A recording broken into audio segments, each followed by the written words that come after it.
The select January 6th attack on the United States Capitol will be in order. Without objection, the chair is authorized to declare the committee in recess at any point. Pursuant to House Deposition Authority Regulation 10, the chair announces the committee's approval to release the deposition material presented during today's hearing. Good afternoon. At our last hearing, we told the story of a scheme driven by Donald Trump to pressure former Vice President Mike Pence to illegally overturn the election results. We showed that when the pressure campaign failed and Mike Pence fulfilled his constitutional obligation, Donald Trump turned a violent mob loose on him. We showed that the mob came within roughly 40 feet of the Vice President. Today, we'll show that what happened to Mike Pence wasn't an isolated part of Donald Trump's scheme to overturn the election. In fact, pressuring public servants into betraying their oaths was a fundamental part of the playbook. And a handful of election officials in several key states stood between Donald Trump and the upending of American democracy.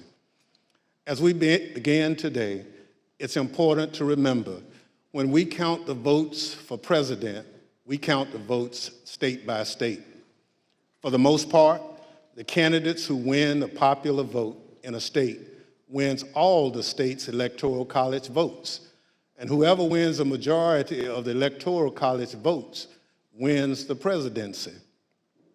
So when Donald Trump tried to overturn the election results, he focused on just a few states.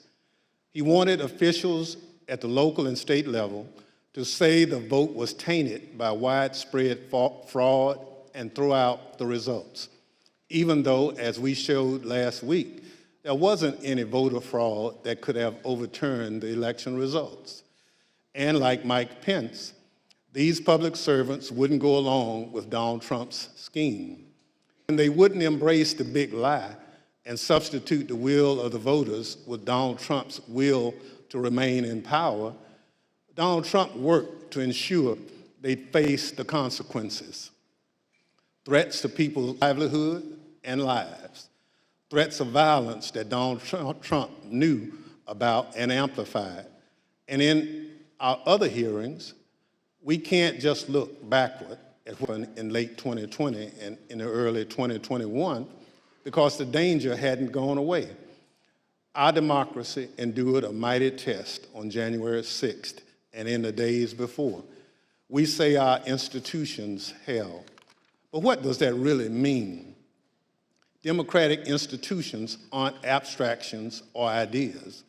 They are local officials who oversee elections, secretaries of state, people in whom we placed our trust that they'll carry out their duties. But what if they don't? 2 weeks ago, New Mexico held its primary elections. One county commission refused to certify the results, citing vague, unsupported claims dealing with Dominion voting machines. The court stepped in, saying New Mexico law required the commission to certify the results. 2 of the 3 members of the commission finally relented. One still refused, saying his vote, quote, isn't based on any evidence, it's not based on any facts, it's only based on my gut feeling and my own intuition, and that's all I need. By the way, a few months ago, this county commissioner was found guilty of illegally entering the Capitol grounds on January 6th. This story reminds us of a few things. First, as we've shown in our previous hearings, claims that widespread voter fraud tainted the 2020 presidential election have always been a lie. Donald Trump knew they were a lie, and he kept amplifying them anyway. Everything we described today, the relentless, destructive pressure campaign on state and local officials, was all based on a lie. Donald Trump knew it, he did it anyway. Second, it hasn't gone away. It's corrupting our democratic institutions. People who believe that lie are now seeking positions of public trust. And as seen in Mexico, their oath to be to the people they serve will take a back seat to their commitment to the big lie. If that happens, who will make sure our institutions don't break under the pressure? We won't have close calls. We'll have a catastrophe. My distinguished colleague from California, Mr. Schiff, will present much of the Select Committee's finding on this matter. First, I'm pleased to recognize our Vice Chair, Ms. Cheney of Wyoming, for any opening statement she'd care to offer. Thank you very much, Mr. Chairman. Today, we will begin examining President Trump's effort to overturn the election by exerting pressure on state officials and state legislatures. Donald Trump had a direct and personal role in this effort, as did Rudy Giuliani, as did John Eastman. In other words, the same people who were attempting to pressure Vice President Mike Pence to reject electoral votes illegally were also simultaneously working to reverse the outcome of the 2020 election at the state level. Each of these efforts to overturn the election is independently serious. Each deserves attention both by Congress and by our Department of Justice. But as a federal court has already indicated, these efforts were also part of a broader plan. And all of this was done in preparation for January 6th. I would note 2 points for particular focus today.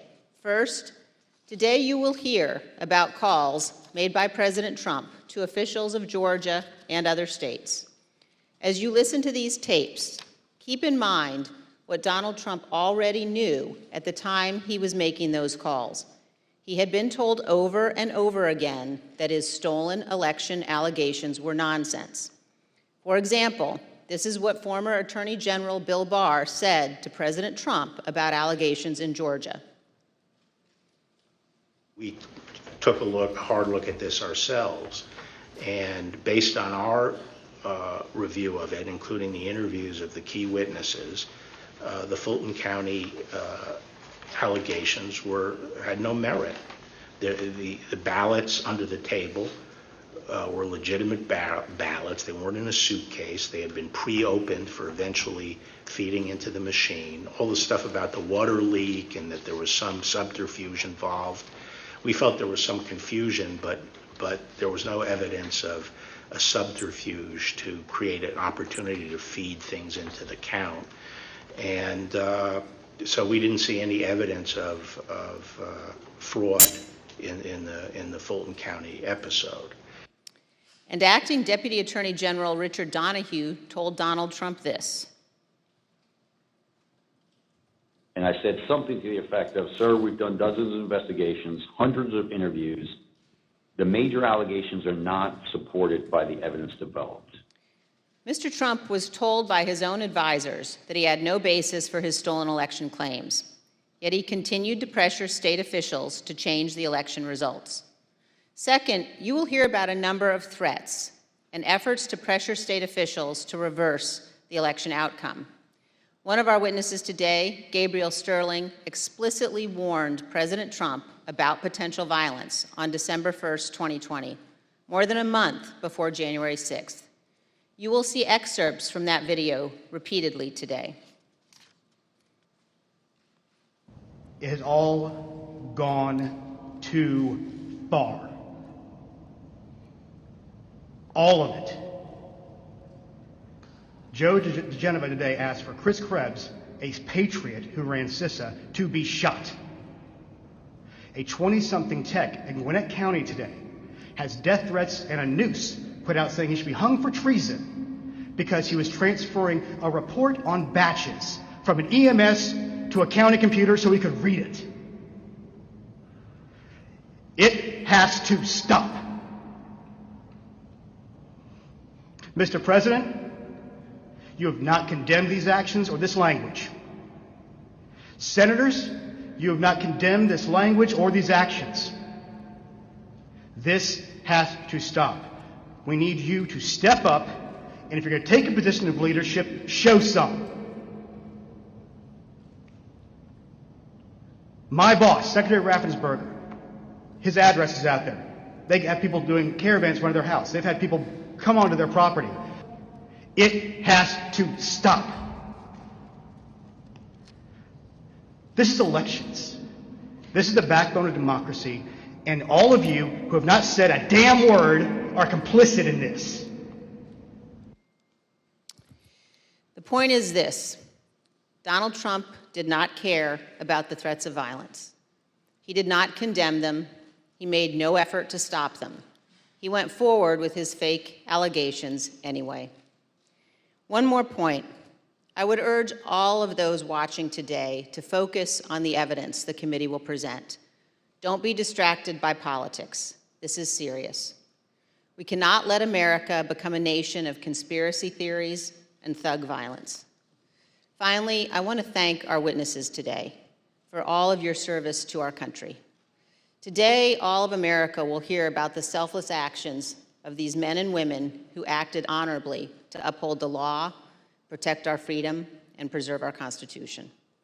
Today, Mr. Chairman, we will all see an example of what truly makes America great.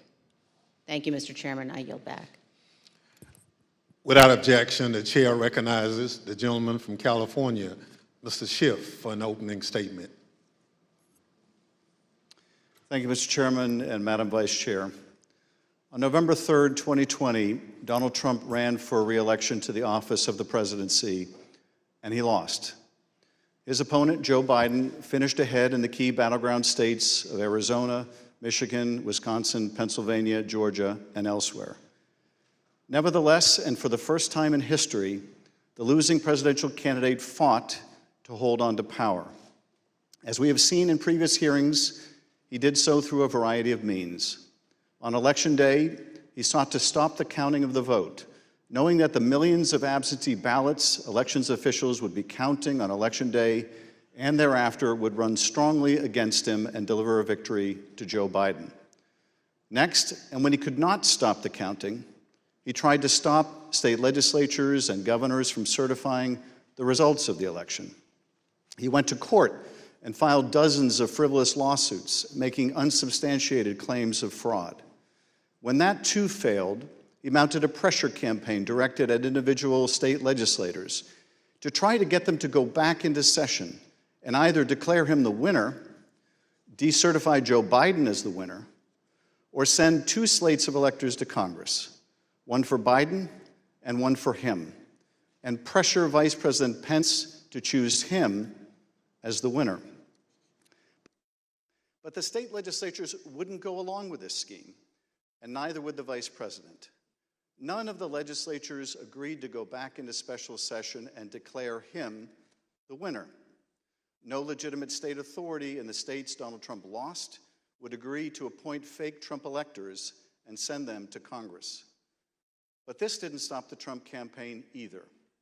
They assembled groups of individuals in key battleground states and got them to call themselves electors, created phony certificates associated with these fake electors, and then transmitted these certificates to Washington and to the Congress to be counted during the joint session of Congress on January 6th. None of this worked. But according to Federal District Judge David Carter, former President Trump and others likely violated multiple federal laws by engaging in this scheme, including conspiracy to defraud the United States. You will hear evidence of the former president and his top advisors' direct involvement in key elements of this plot, or what Judge Carter called a coup in search of a legal theory. For as the judge explained, President Trump's pressure campaign to stop the electoral count did not end with Vice President Pence. It targeted every tier of federal and state elected officials. Convincing state legislatures, he said, to certify competing electors was essential to stop the count and ensure President Trump's re-election. As we have seen in our prior hearings, running through this scheme was a big lie that the election was plagued with massive fraud and somehow stolen. You'll remember what the president's own Attorney General, Bill Barr, said he told the president about these claims of massive fraud affecting the outcome of the election. And I told him that the stuff that his people were shoveling out to the public was bullshit. I mean, that the claims of fraud were bullshit. The president's lie was and is a dangerous cancer on the body politic. If you can convince Americans that they cannot trust their own elections, that any time they lose it is somehow illegitimate, then what is left but violence to determine who should govern? This brings us to the focus of today's hearing. When state elections officials refused to stop the count, Donald Trump and his campaign tried to put pressure on them. When state executive officials refused to certify him the winner of states he lost, he applied more pressure. When state legislators refused to go back into session and appoint Trump electors, he amped up the pressure yet again. Anyone who got in the way of Donald Trump's continued hold on power after he lost the election was the subject of a dangerous and escalating campaign of pressure. This pressure campaign brought angry phone calls and texts, armed protests, intimidation, and all too often, threats of violence and death. State legislators were singled out. So too were statewide elections officials. Even local elections workers, diligently doing their jobs, were accused of being criminals and had their lives turned upside down. As we will show, the president's supporters heard the former president's claims of fraud and the false allegations he made against state and local officials as a call to action. Stop the steal! Stop the steal! Stop the steal! You're a threat to democracy! You're a threat to free and honest elections! America! We love our rights and our freedom! Tyranny will not be allowed in our country. You're a tyrant, you're a felon, and you must turn yourself in to the authorities immediately. And then about 45 minutes later, we started to hear the noises outside my home, and my stomach sunk, and I thought, it's me. And then it's just, we don't know what's gonna. I mean, the uncertainty of that was what was the fear. Like, are they coming with guns? Are they gonna attack my house?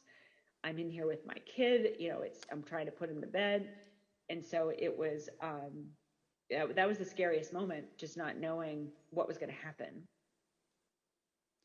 This pressure campaign against state and local officials spanned numerous contested states, as you will see in this video produced by the Select Committee.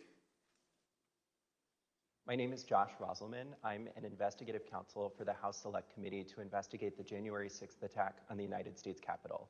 Beginning in late November 2020, the president and his lawyers started appearing before state legislators, urging them to give their electoral votes to Trump, even though he lost the popular vote. I represent President Trump along with Jenna Ellis, and this is our fourth or fifth hearing. This election has to be turned around because we won Pennsylvania by a lot, and we won all of these swing states by a lot. This was a strategy with both practical and legal elements. The Select Committee has obtained an email from just 2 days after the election in which a Trump campaign lawyer named Cleta Mitchell asked another Trump lawyer, John Eastman, to write a memo justifying the idea. When do you remember this coming up as an option in the post-election period for the first time? Right after the election. It might have been before the election. Eastman prepared a memo attempting to justify this strategy, which was circulated to the Trump White House, Rudy Giuliani's legal team, and state legislators around the country. And he appeared before the Georgia State Legislature to advocate for it publicly. You could also do what the Florida legislature was prepared to do, which is to adopt a slate of electors yourselves. And when you add in the mix of the significant statistical anomalies and sworn affidavits and video evidence of outright election fraud, I don't think it's just your authority to do that, but quite frankly, I think you have a duty to do that, to protect the integrity of the election here in Georgia. But Republican officials in several states released public statements recognizing that President Trump's proposal was unlawful. For instance, Georgia Governor Brian Kemp called the proposal unconstitutional, while Arizona House Speaker Rusty Bowers wrote that the idea would undermine the rule of law. The pressure campaign to get state legislators to go along with the scheme intensified when President Trump invited delegations from Michigan and Pennsylvania to the White House. Either you or Speaker Chatfield, did you make the point to the president that you were not going to do anything that violated Michigan law? I believe we did. Whether or not it was those exact words or not, but I think that the words that I would have more likely used is we were going to follow the law. Nevertheless, the pressure continued. The next day, President Trump tweeted, quote, "Hopefully the courts and/or legislatures will have the courage to do what has to be done to maintain the integrity of our elections and the United States of America itself. The world is watching." He posted multiple messages on Facebook listing the contact information for state officials and urging his supporters to contact them to, quote, "demand a vote on decertification." In one of those posts, President Trump disclosed Mike Shirkey's personal phone number to his millions of followers. All I remember is receiving over just shy of 4,000 text messages over a short period of time, calling to take action. It was a loud noise, loud, consistent cadence of,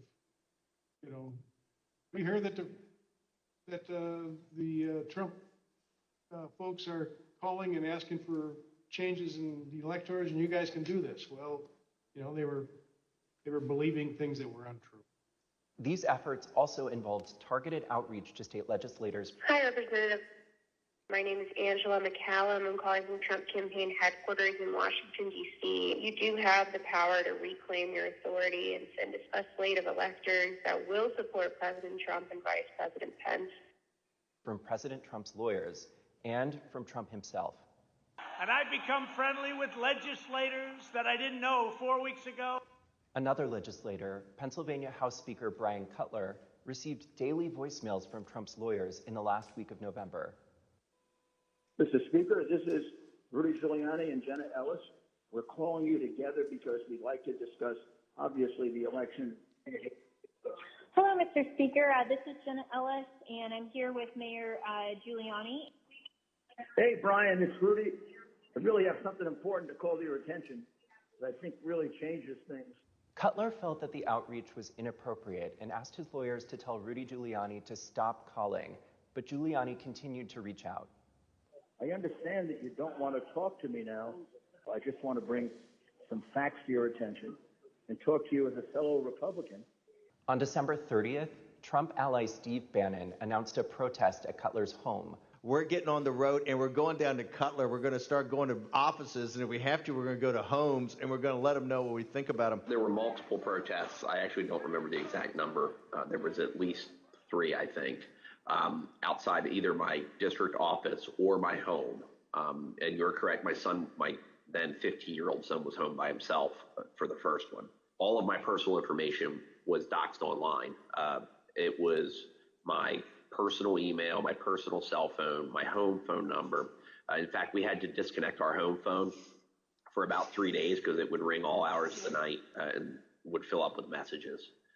Brian Cutler, we're outside. Clerks facing felony charges in Michigan.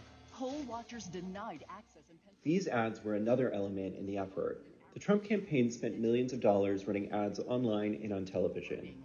The evidence is overwhelming. Call your governor and legislators. Demand they inspect the machines and hear the evidence. Public pressure on state officials often grew dangerous in the lead up to January 6th. Let us in! Let us in!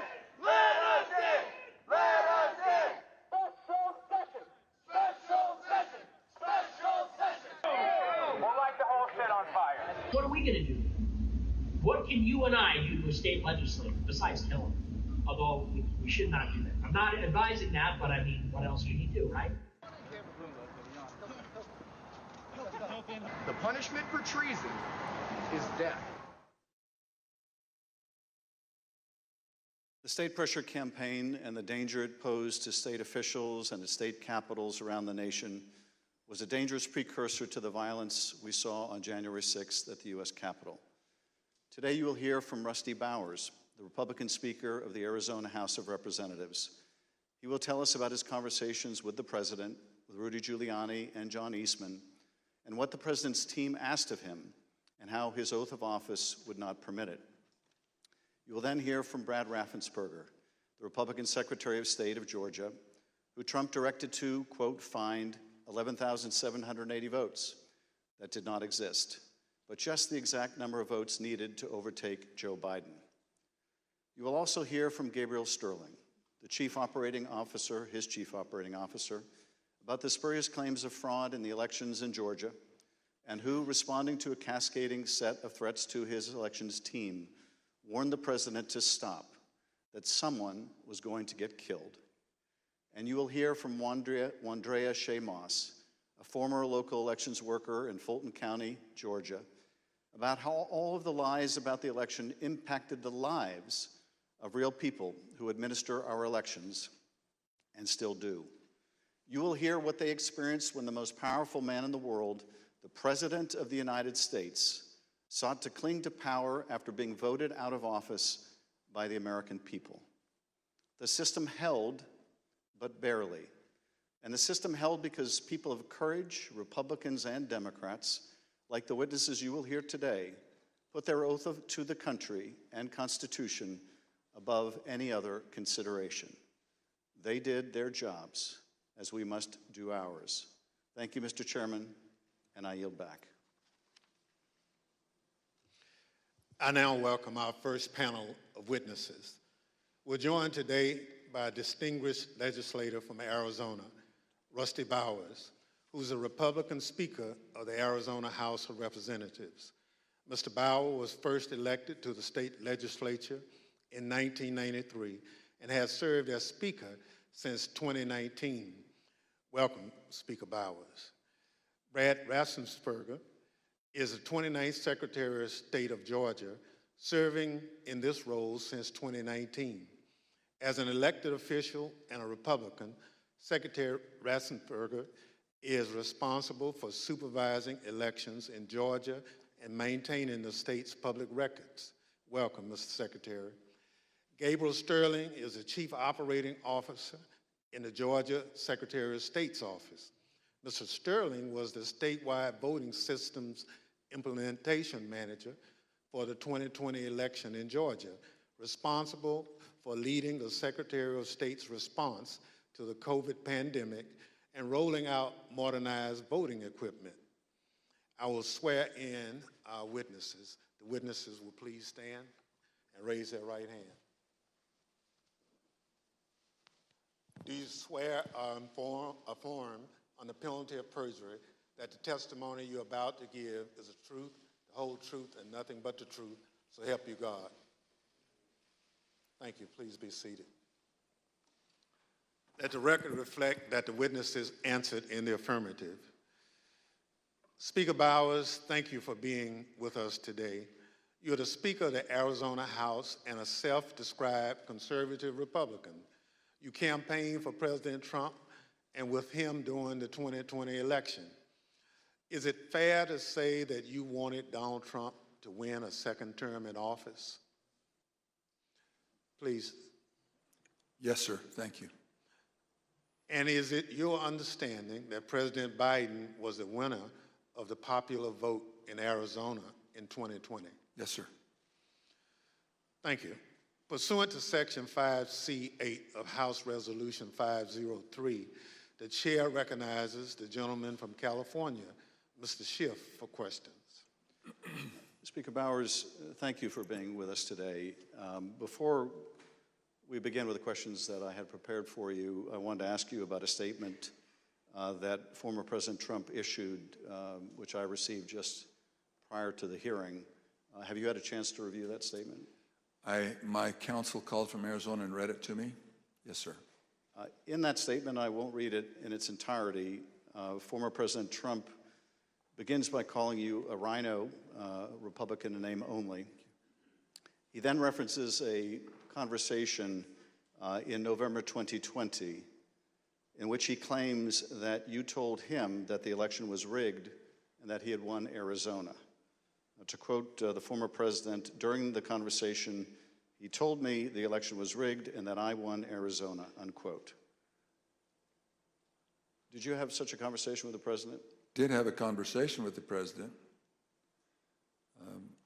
That certainly isn't it, but there were parts of it that are true, but there are parts that are not, sir. And the part that I read you, is that false? Anywhere, anyone, anytime has said that I said the election was rigged, that would not be true. And when the former president in his statement today claimed that you told him that he won Arizona, is that also false? That is also false.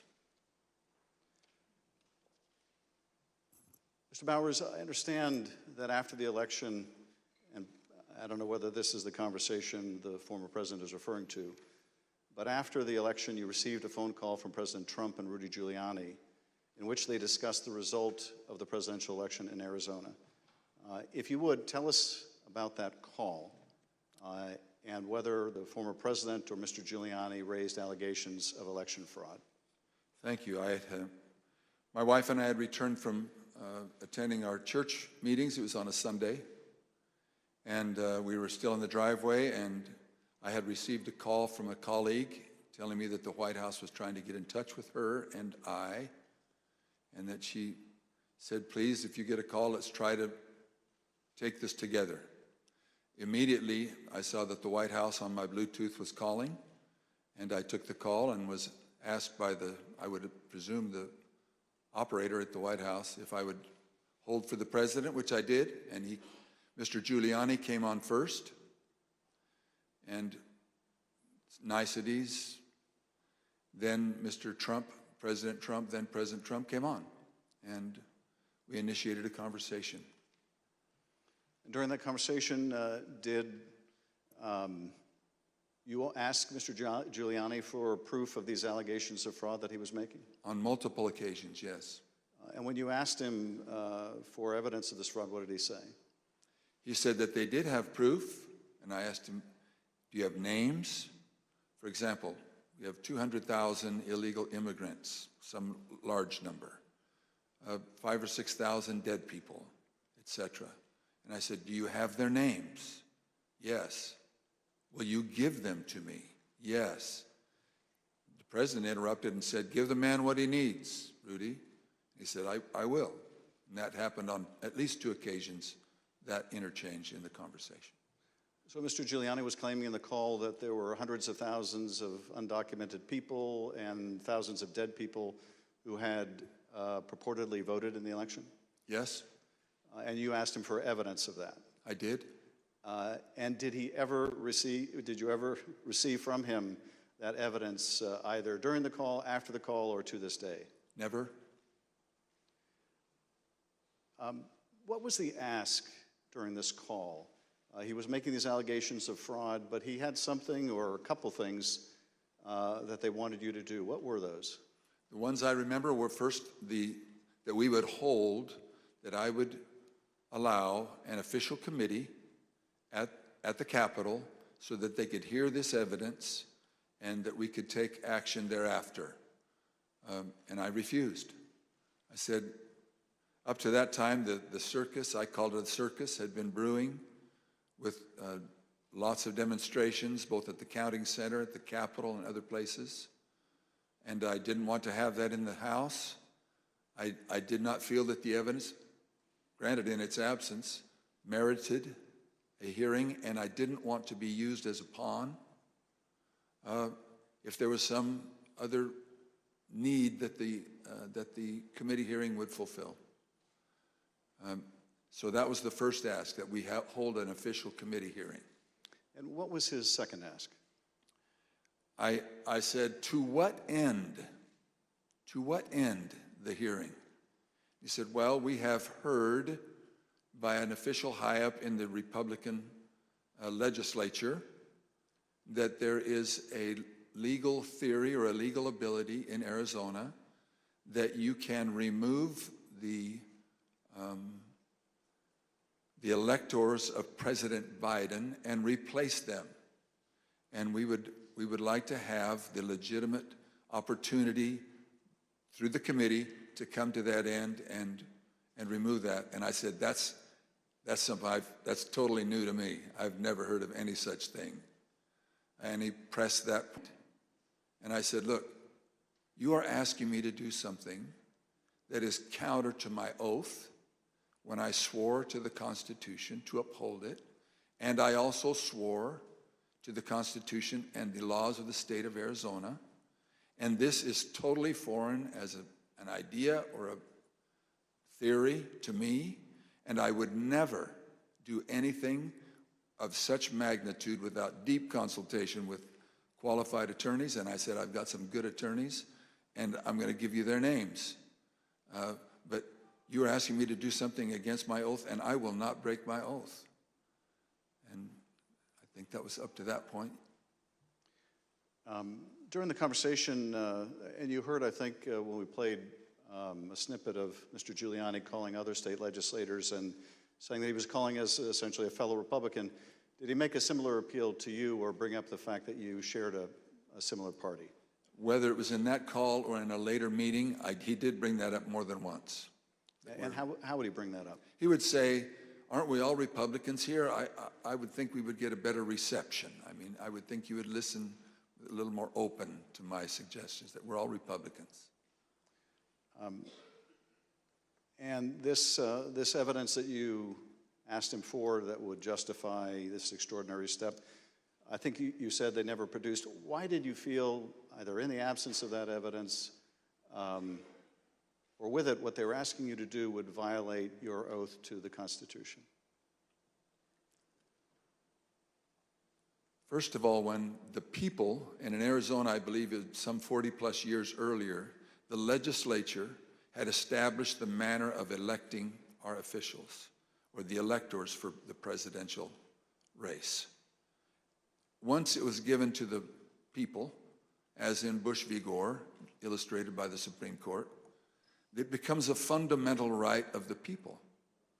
So as far as I was concerned, for someone to ask me in the, I would call it a paucity, there was no evidence being presented of any strength. Evidence can be hearsay evidence, it's still evidence, but it's still hearsay. But strong judicial quality evidence, anything that would say to me, you have a doubt, deny your oath. I will not do that. And on more than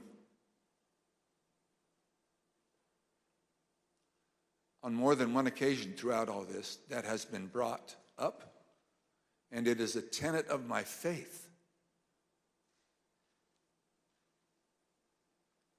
that the Constitution is divinely inspired of my most basic foundational beliefs.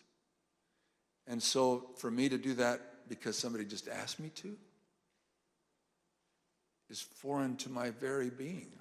I will not do it. During that conversation, Speaker Bowers, did you ask him if what he was proposing had ever been done before? I did. And what did he say? He said, well, I'm not familiar with Arizona law or any other laws, but I don't think so. And that also was brought up in other conversations, both with him and with John Eastman and others. Speaker Bowers, I understand that a week after that call, Mr. Giuliani appeared with others associated with President Trump's effort to overturn the result of the election at a purported legislative hearing in a hotel ballroom in Phoenix. Was this an official hearing of the state legislature? It was not. And why was it not a real or official hearing of the legislature? A legislator can hold a group meeting. He can call it a hearing. But when they ask me to have an official hearing, we establish it by protocols, public notice, etc. It's typically held at the Capitol, but it doesn't need to be. We can authorize a hearing off campus. And in this case, I had been asked on several occasions to allow a hearing. I had denied it, but said, you're free to hold a meeting, any meeting you want, to the person who asked, and which he ultimately did. I think he was a little frustrated, but he ultimately did. This meeting was the same day, I believe, that the governor of Arizona, Doug Ducey, certified Biden as the winner of the presidential election in Arizona. Did you meet with Mr. Giuliani and his associates while they were in Phoenix sometime after that purported legislative hearing at the hotel? Yes, I did, sir. And at that meeting, did Mr. Giuliani raise any specific allegations of election fraud again? His initial comments were, again, the litany of groups of illegal individuals or people deceased, etc. And he had brought that up, and I wasn't alone in that meeting. There were others, and other members of the Senate aggressively questioned him. And then I proceeded to question him on the proof that he was going to bring me, etc. But he did bring those up, yes. And these other legislators were also Republican members of the Senate? They were, yes, sir. And did they also press him for proof of these allegations? They pressed him very strongly, two of them especially, very strongly. And at some point, did Mr. Giuliani ask one of the other attorneys on his team to help him out with the evidence? He did. He asked Jenna Ellis, who was sitting to his right. One thing was that it was more to the point of, was there sufficient evidence or action that we could justify the recalling of the electors? But at that part of the conversation, I know he referred to someone else. But he did ask, do we have the proof, to Jenna, Miss Ellis? And she said, yes. And I said, I want the names. Do you have the names? Yes. Do you have how they voted? We have all the information. I said, can you get to me that information? Did you bring it with you? She said, no. Both Mr. Giuliani asked her and I asked generally if they'd brought it with them. She said, no, it's not with me, but we can get it to you. And I said, then you didn't bring me the evidence, which was repeated in different iterations for some period of time. At some point, did one of them make a comment that they didn't have evidence, but they had a lot of theories? That was Mr. Giuliani. And what exactly did he say, and how did that come up? My recollection, he said, we've got lots of theories, we just don't have the evidence.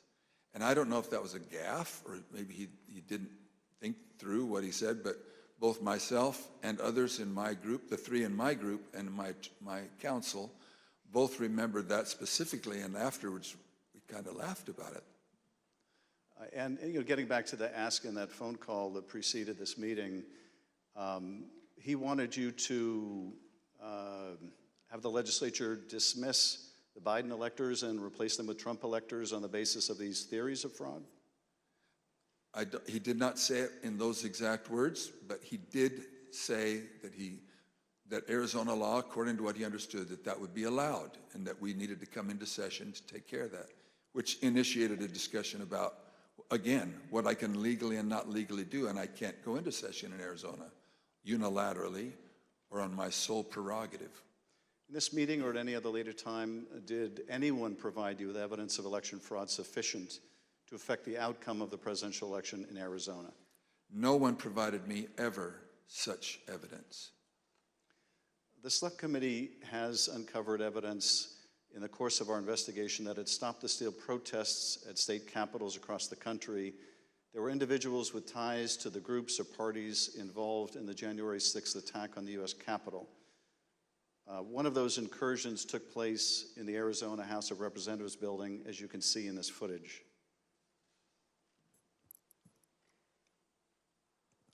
This is previously undisclosed video of protesters illegally entering and refusing to leave the building. One of the individuals prominently shown in this video is Jacob Chansley. Perhaps better known, QAnon shaman, this rioter entered the Capitol on January 6th, was photographed leaving a threatening note on the dais in the U.S. Senate chamber, and was ultimately sentenced to 41 months in prison after pleading guilty to obstruction of an official proceeding. Other protesters who occupied the Arizona House of Representatives building included Proud Boys, while men armed with rifles stood just outside the entrance. I understand these protesters were calling for you by name, Speaker Bowers. Is that correct? That is correct. Speaker Bowers, did the president call you again in later in December? He did, sir. Did you tell the president in that second call that you supported him, that you voted for him, but that you were not going to do anything illegal for him? I did, sir. Nevertheless, his lawyer, John Eastman, called you some days later on June 4th, 2021, and he did have a very specific ask that would have required you to do just what you had already told the president you wouldn't do, something that would violate your oath. Is that correct? That's correct. It wasn't just me. I had my counsel and others on the call. And what did Dr. Eastman want you to do? That we would, in fact, take a vote to overthrow, or I shouldn't say overthrow, that we would decertify the electors, and that because we had plenary authority to do so. And he cited Article 2, Section 1, I think it's Clause 2, and said that in his opinion that gave us the authority if there was, I don't recall him saying sufficient evidence, but there was some call or some strong reason to do so that we, or justification to do so that we could do that. And that he was asking that his suggestion was that we would do it. And I said, again, I took an oath. For me to take that, to do what you do, would be counter to my oath. I don't recall if it was in that conversation, clearly, that we talked more about the oath, but I said, what would you have me do? And he said, just do it and let the court sort it out. And I said, you're asking me to do something that's never been done in history, the history of the United States, and I'm going to put my state through that without sufficient proof, and that's going to be good enough with me? That I would put us at my state, that I swore to uphold both in Constitution and in law? No, sir. He said, well, that's my suggestion would be just do it and let the courts figure it all out. And he didn't use that exact phrase, but that was what his meaning was, and I declined, and I believe that was close to the end of our phone call. And again, this took place after you had recently spoken with President Trump and told him that you wouldn't do anything illegal for him. Is that right? It wasn't days after. Obviously, it was days after, but a few days had gone by. But you had told President Trump you would not do anything illegal for him. I did, both times. And you told Dr. Eastman that you did not believe there was legal support to justify what he was asking, but he still wanted you to do it and effectively let the courts work it out? I've been warned, don't say things you think, maybe he said, but I do remember him saying that the authority of the legislature was plenary and that you can do it. I said, then you should know that I can't even call the legislature into session without a 2/3 majority vote. We're only 30 plus 1. There's no way that could happen.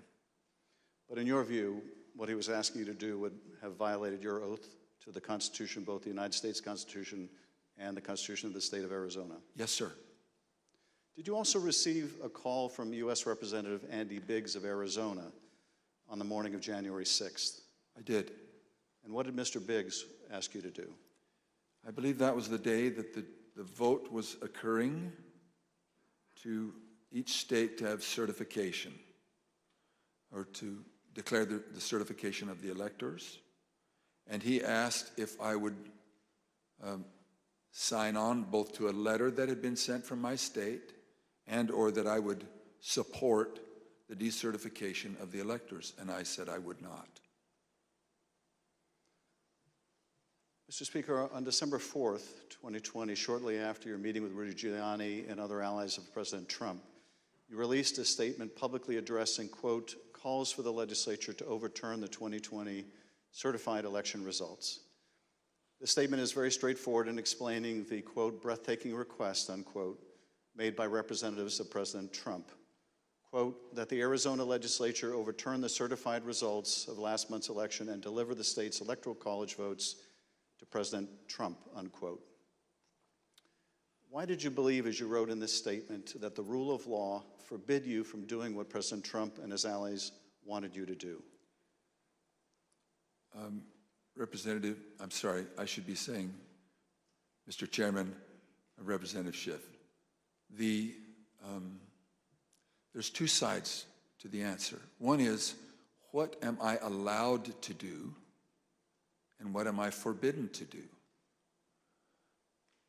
We have no legal pathway, both in state law nor to my knowledge in federal law, for us to execute such a request. And I am not allowed to walk or act beyond my authority. If I'm not specifically authorized as a legislator, as a legislature, then I cannot act to the point of calling us into session.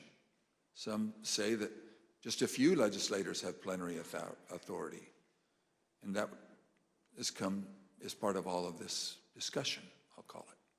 But so to not have authority and be forbidden to act beyond my authority on both counts, I am not authorized to take such action, and that would deny my oath. In your statement, you included excerpts from President Ronald Reagan's inaugural address in 1981. The newly inaugurated president told the country, quote, "The orderly transfer of authority as called for in the Constitution routinely takes place as it has for almost 2 centuries, and few of us stop to think how unique we really are. In the eyes of many in the world, this every 4-year ceremony we accept as normal is nothing less than a miracle." Tell us, if you would, Mr. Speaker, why did you include President Reagan's words in your public statement? Mr. Chairman, Representative Schiff, because I have a lot of admiration for Ronald Reagan. I've had the opportunity of going through his home with one other person and walking through, and I have a lot of admiration for him. When he pointed out, which is, I have lived in other country for a period of time and have visited a few countries, and during election times, the fact that we allow an election, support an election, and stand behind the election, even in the past when there have been serious questions about the election, and then move on without disturbance and with acceptance that we choose to follow the outcome of the will of the people. That will, it means a lot to me, and I know it meant a lot to him, and so we included that.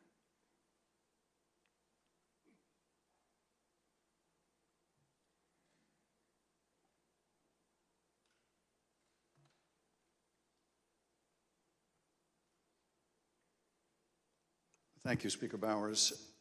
I now want to look even more deeply at the fake electors scheme.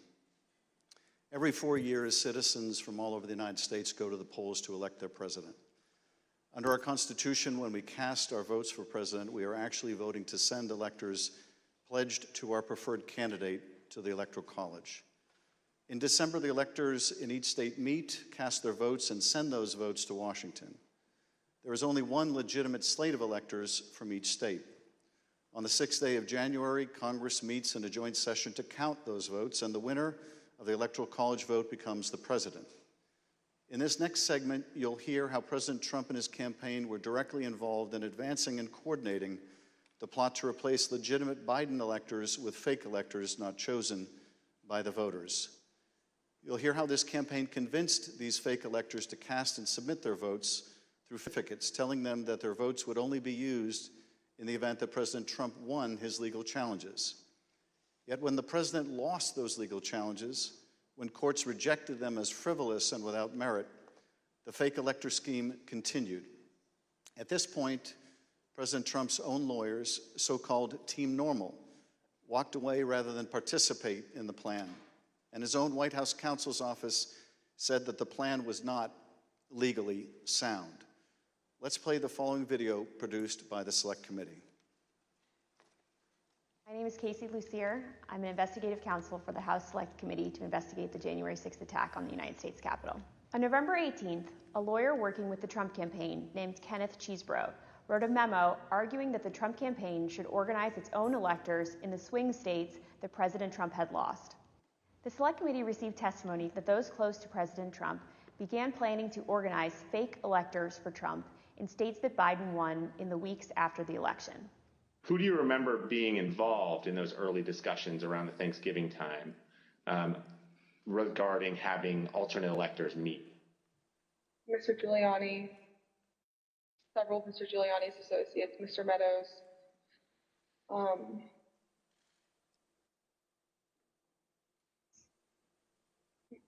members of Congress, although it's difficult to distinguish if the members that I'm thinking of were involved during Thanksgiving or if they were involved as we progress December.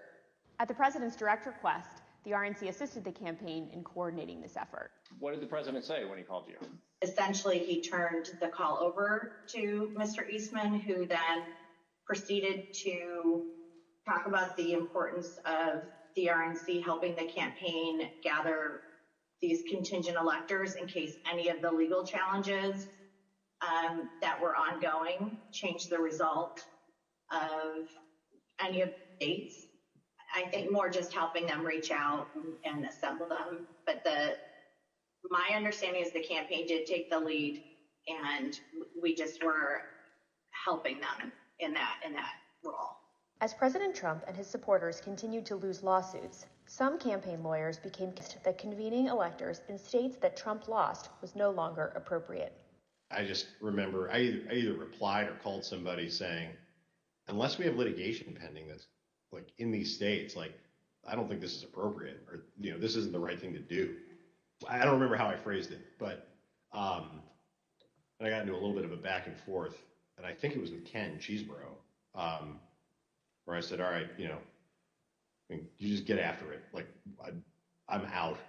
At that point, I had Josh Finley email Mr. Chesbrough politely to say, this is your task. You are responsible for the Electoral College issues moving forward. And this was my way of taking that responsibility to zero. The committee learned the White House counsel's office also felt the plan was potentially illegal. And so to be clear, did you hear the White House counsel's office say that this plan to have alternate electors meet and cast votes for Donald Trump in states that he had lost was not legally sound? Yes, sir. And who was present for that meeting that you remember? It was in our office. It was Mr. Meadows, Mr. Giuliani, and a few of Mr. Giuliani's associates. The Select Committee interviewed several of the individual fake electors, as well as Trump campaign staff who helped organize the effort. We were just, kind of useful idiots or rubes at that point. A strong part of me really feels that it's just kind of as the road continued and as that was failure, that got formulated as what do we have on the table? Let's just do it. And now, after what we've told you today about the Select Committee's investigation about the conclusion of the professional lawyers on the campaign staff, Justin Clark, Matt Morgan, and Josh Finley, about their unwillingness to participate in the convening of these electors, how does that contribute to your understanding of these issues? I'm angry. Because I think in a sense, no one really cared if people were potentially putting themselves in jeopardy. Would you have not wanted to participate in this any further as well? I absolutely would not have. Had I known that the three main lawyers for the campaign that I'd spoken to in the past and were leading up were not on board. Yeah. I was told that these would only count if a court ruled in our favor. So that would have been using our electors, well, it would have been using our electors in ways that we weren't told about, and we wouldn't have supported. Documents obtained by the Select Committee indicate that instructions were given to the electors in several states that they needed to cast their ballots in complete secrecy. Because this scheme involved fake electors, those participating in certain states had no way to comply with state election laws, like where the electors were supposed to meet. One group of fake electors even considered hiding overnight to ensure that they could access the Capitol, as required in Michigan. Did Mr. Norton say who he was working with at all on this effort to have electors meet? He said he was working with the president's campaign. He told me that the Michigan Republican electors were planning to meet in the Capitol and hide overnight so that they could fulfill the role of casting their vote in per law in the Michigan chambers. And I told him in no uncertain terms that that was insane and inappropriate. In one state, the fake electors even asked for a promise that the campaign would pay their legal fees if they got sued or charged with a crime. Ultimately, fake electors did meet on December 14, 2020, in Arizona, Georgia, Michigan, Pennsylvania, New Mexico, Nevada, and Wisconsin. At the request of the Trump campaign, the electors from these battleground states signed documents falsely asserting that they were the, quote, duly elected electors from their state, and submitted them to the National Archives and to Vice President Pence in his capacity as President of the Senate. Here is what some of the fake elector certificates look like as compared to the real ones. But these ballots had no legal effect. In an email produced to the Select Committee, Dr. Eastman told a Trump campaign representative that it did not matter that the electors had not been approved by a state authority. Quote, the fact that we have multiple slates of electors demonstrates the uncertainty of either. That should be enough. He urged that Pence act boldly and be challenged. Documents produced to the Select Committee show that the Trump campaign took steps to ensure that the physical copies of the fake electors' electoral votes from 2 states were delivered to Washington for January 6th. Text messages exchanged between Republican Party officials in Wisconsin show that on January 4th, the Trump campaign asked for someone to fly their fake electors' documents to Washington. A staffer for Wisconsin Senator Ron Johnson texted a staffer for Vice President Pence just minutes before the beginning of the joint session. This staffer stated that Senator Johnson wished to hand-deliver to the Vice President the fake electors' votes from Michigan and Wisconsin. The Vice President's aide unambiguously instructed them not to deliver the fake votes to the Vice President.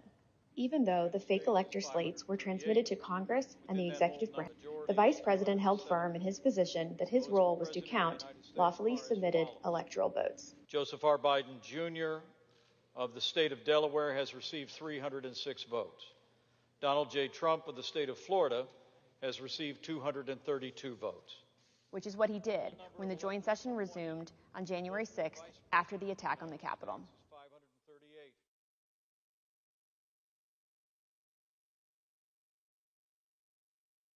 What we just heard in that video was an aide to the White House Chief of Staff telling this committee that the White House counsel's office felt that this fake electors plan was not legally sound. Nevertheless, the Trump campaign went forward with the scheme anyway. Speaker Bowers, were you aware that fake electors had met in Phoenix on December 14th and purported to cast electoral votes for President Trump? I was not. When you learned that these electors had met and sent their electoral votes to Washington, what did you think? Well, I thought of the book, The Gang That Couldn't Shoot Straight. And I just thought, this is a tragic parody. Mr. Bowers, I understand that as you flew from Phoenix to Washington yesterday, you reflected upon some passages from a personal journal that you were keeping in December 2020 while all of this was taking place. With your permission, I'm wondering if you would be willing to share one passage in particular with us. Thank you very much. It is painful to have friends who have been such a help to me turn on me with such rancor. I may, in the eyes of men, not hold correct opinions or act according to their vision or convictions, but I do not take this current situation in a light manner, a fearful manner, or a vengeful manner. I do not want to be a winner by cheating. I will not play with laws I swore allegiance to with any contrived desire towards deflection of my deep foundational desire to follow God's will as I believe He led my conscience to embrace. How else will I ever approach Him in the wilderness of life, knowing that I ask this guidance only to show myself a coward in defending the course He let me take. He led me to take. Thank you, Mr. Speaker. Those are powerful words. I understand that taking the courageous positions that you did following the 2020 election in defense of the rule of law and protecting the voters of Arizona resulted in you and your family being subjected to protests and terrible threats. Can you tell us how this impacted you and your family? Well, as others in the videos have mentioned, we received, my secretaries would say, in excess of 20,000 emails and tens of thousands of voicemails and texts, which saturated our offices and we were unable to work, or at least communicate. But at home, up till even recently, it is the new pattern or a pattern in our lives to worry what will happen on Saturdays, because we have various groups come by and they have had video panel trucks with videos of me proclaiming me to be a pedophile and a pervert and a corrupt and politician, and blaring loudspeakers in my neighborhood and leaving literature both on my property, but arguing and threatening with neighbors and with myself. I don't know if I should name groups, but there was one gentleman that had the 3 bars on his chest, and he had a pistol and was threatening my neighbor, not with the pistol, but just vocally. When I saw the gun, I knew I had to get close. And at the same time, on some of these, we had a daughter who was gravely ill, who was upset by what was happening outside. And my wife, that was a valiant person, very, very strong, quiet, very strong woman.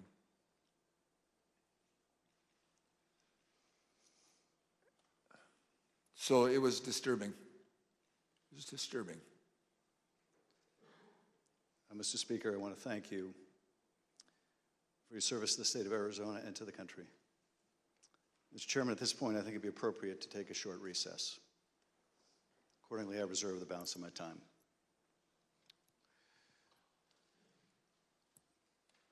The chair requests that those in the hearing room remain seated until the Capitol Police have escorted members and witnesses from the room. We'll have 5 minutes, 5-minute recess.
The committee will be in order.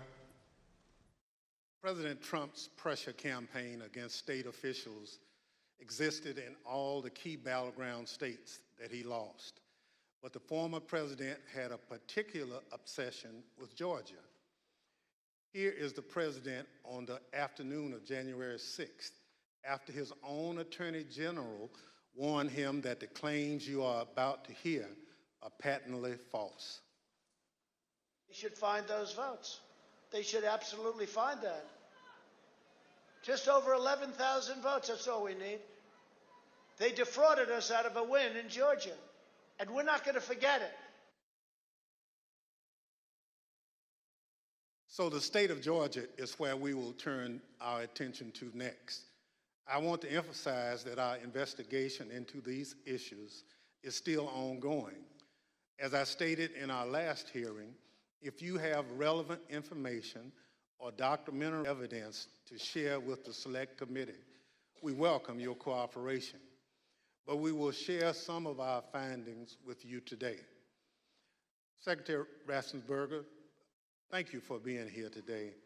You've been a public servant in Georgia since 2015, serving first as a member of the Georgia House of Representatives, and then since January 2019 as Georgia's Secretary of State.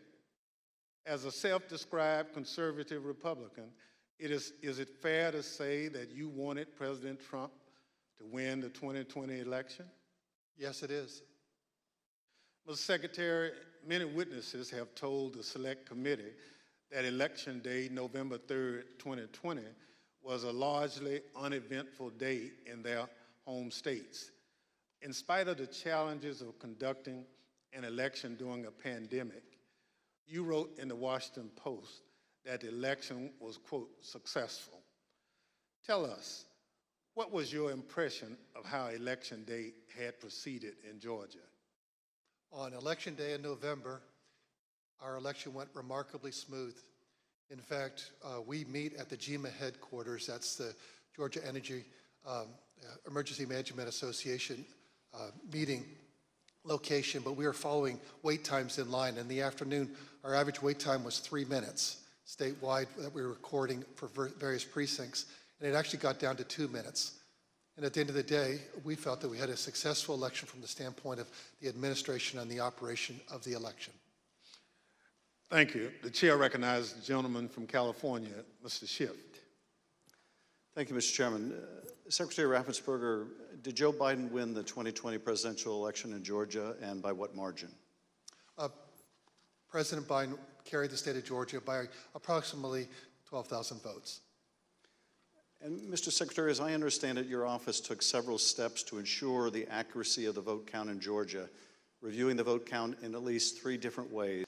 These steps included a machine recount, a forensic audit, and a full hand recount of every one of the 5 million ballots cast.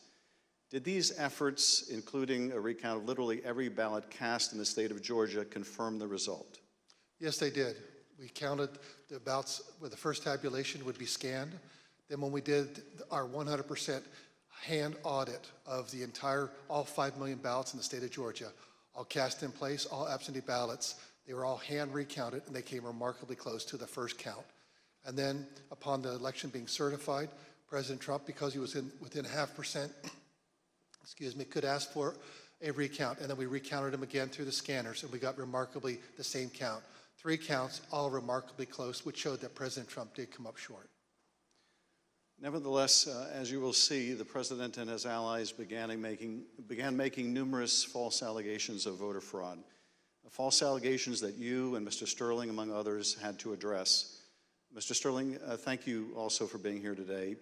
Following the 2020 election, in addition to your normal duties, I understand that you became a spokesperson to try to combat disinformation about the election and the danger it was creating for elections officials, among others. In a December 1 press conference, you addressed some of your remarks directly to President Trump. Let's take a look at what you said that day. Mr. President, it looks like you likely lost the state of Georgia. We're investigating. There's always a possibility. I get it. And you have the rights to go through the courts. What you don't have the ability to do, and you need to step up and say this, is stop inspiring people to commit potential acts of violence. Someone's going to get hurt, someone's going to get shot, someone's going to get killed. And it's not right. It's not right. Mr. Sterling, what prompted you to make these remarks? Mr. Schiff, we had a previously scheduled press conference that day, as we were in the habit of doing, trying to be as transparent as we could about the election and the counts going on. A little after lunch that day, lunchtime, I received a call from the project manager from Dominion Voting Systems, who was oddly, audibly shaken. She's not the kind of person I would assume would be that way. She has a master's from MIT, a graduate of the Naval Academy, and is very much on the ball and pretty unflappable. And she informed me about a young contractor they had who had been receiving threats from a video had been posted by non-supporters. And at that point, we had been sort of been steeping in this kind of stuff, so it was around us all the time, so I didn't take note of it more than adding to the pile of other stuff we were having to deal with. And I did pull up Twitter, and I scrolled through it, and I saw the young man's name. It was a particular tweet that, for lack of a better word, was a straw that broke the camel's back. Had the young man's name. It was a very unique name. I believe he was a first-generation American. And it said, had his name, "You committed treason. May God have mercy on your soul," with a slowly twisting gif of a noose. And for lack of a better word, I lost it. I just got irate. My boss was with me at the time, the Deputy Secretary, Jordan Fuchs, and she could tell that I was angry. I tend to turn red from here up when that happens, and that happened at that time. And she called Secretary Raffensperger to say, "We're seeing these kind of threats, and Gabe thinks we need to say something about it." And the Secretary said yes, and that's what prompted me to do what I did. I lost my temper, but it seemed necessary at the time because it was just getting worse. And I could not tell you why that particular one was the one that put me over the edge, but it did. Now, after you made this plea to the president, did Donald Trump urge his supporters to avoid the use of violence? Not to my knowledge. Now, as we know, the president was aware of your speech because he tweeted about it later that day. Let's take a look at what the president said. In the tweet, Donald Trump claims that there was, quote, massive voter fraud in Georgia. Mr. Sterling, that was just plain false, wasn't it? Yes, sir. Nevertheless, the very next day, on December 2nd, President Trump released a lengthy video again making false claims of election fraud in Georgia. Let's take a look at what he said this time. They found thousands and thousands of votes that were out of whack, all against me.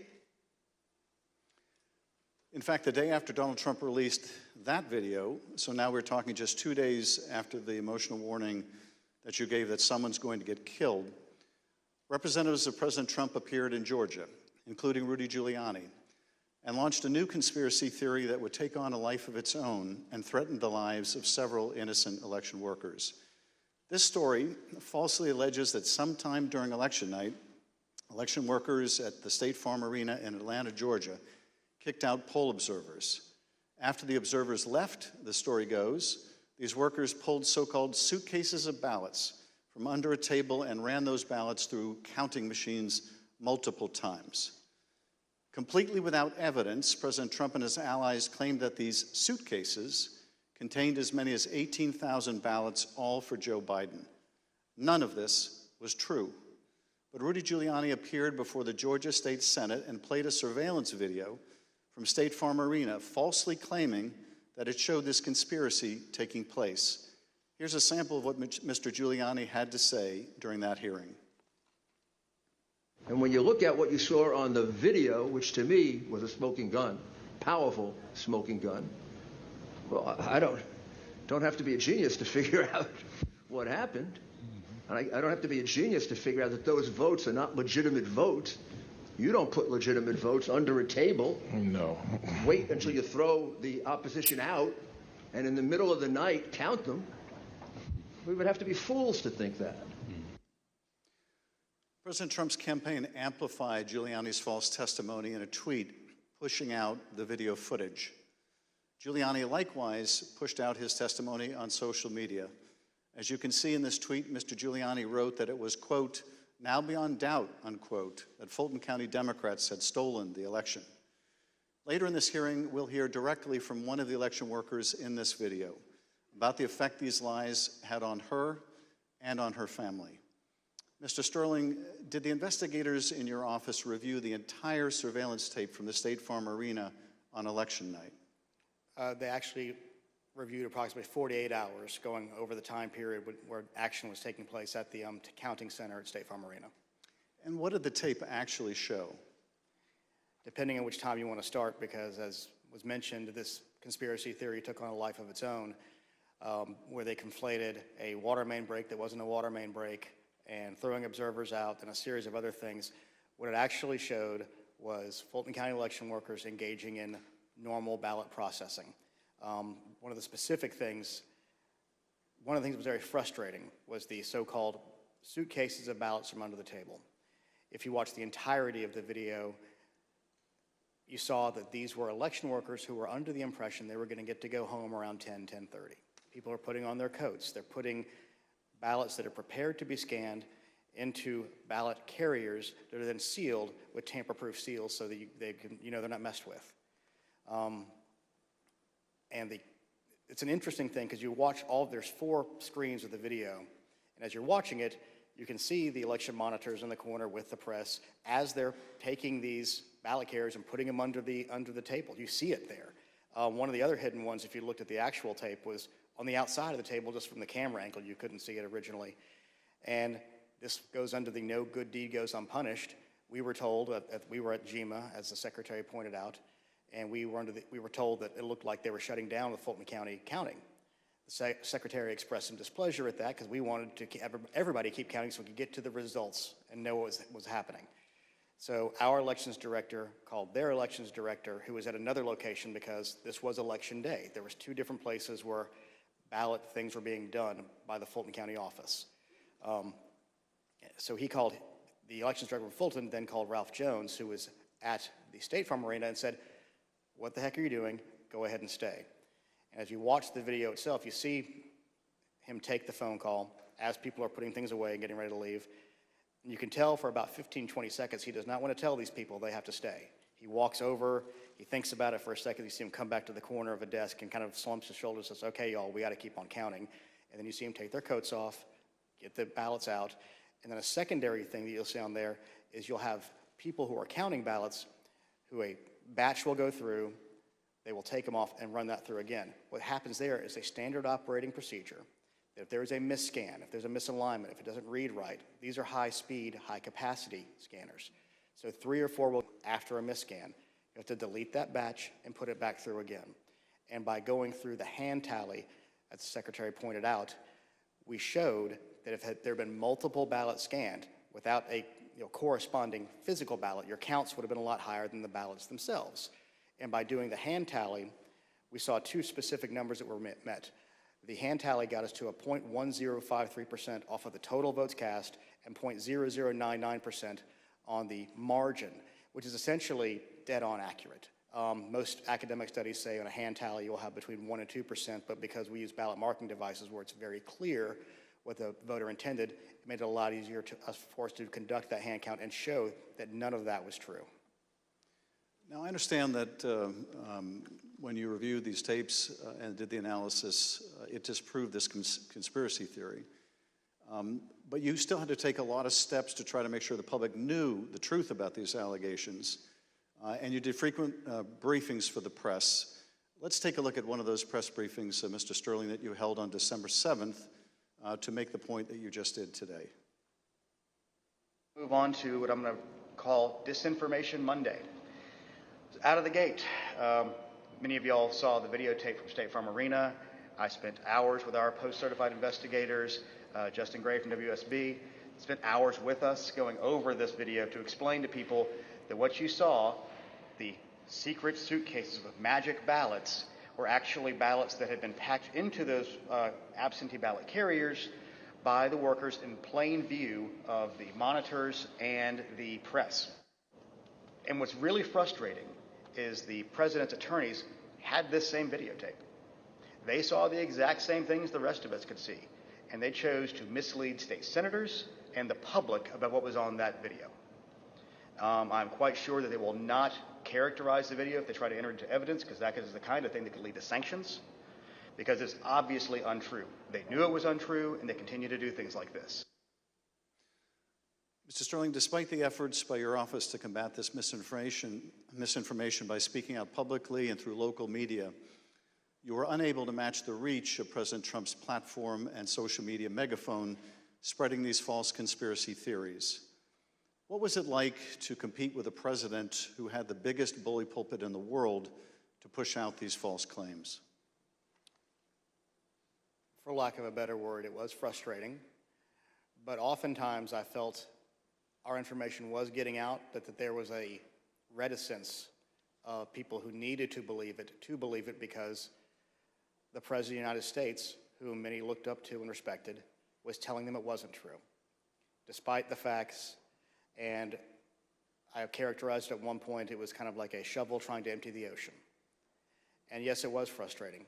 I even have, family members who I had to argue with about some of these things, and I would show them things, and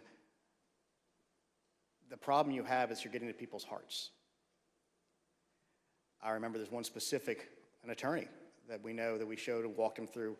This wasn't true. Okay, I get that. This wasn't true. Okay, I get that. This wasn't 5 or 6 things. But at the end, he goes, I just know in my heart they cheated. That's just, and so once you get past the heart, the facts don't matter as much.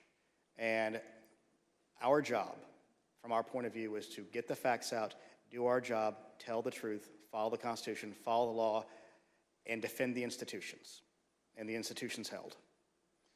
Let's take a look at what you were competing with. This is the former president speaking in Georgia on December 5th. Evidence of fraud is overwhelming, and again, I'm going to ask you to look up at that very, very powerful and very expensive screen.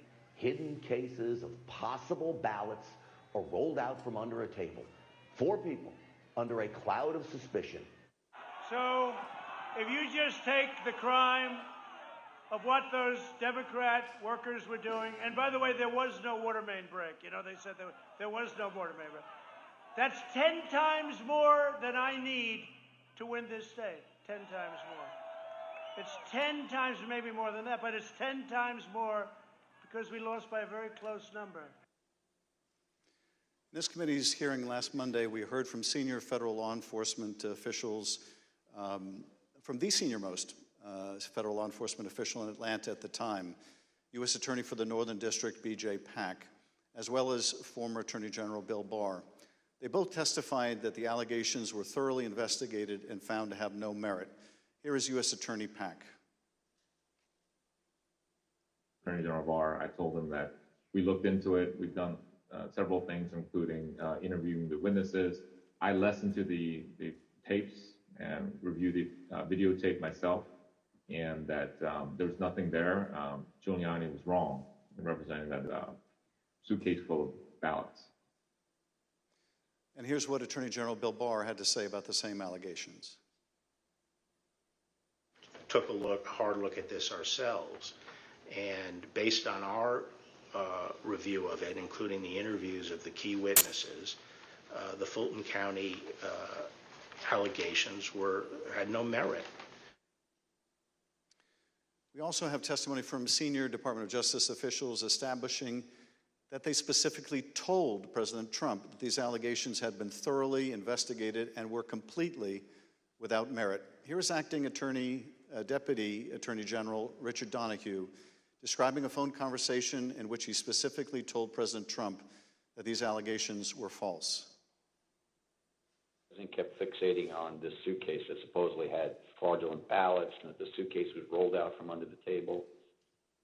And I said, no, sir, there is no suitcase. You can watch that video over and over. There is no suitcase. There is a wheeled bin where they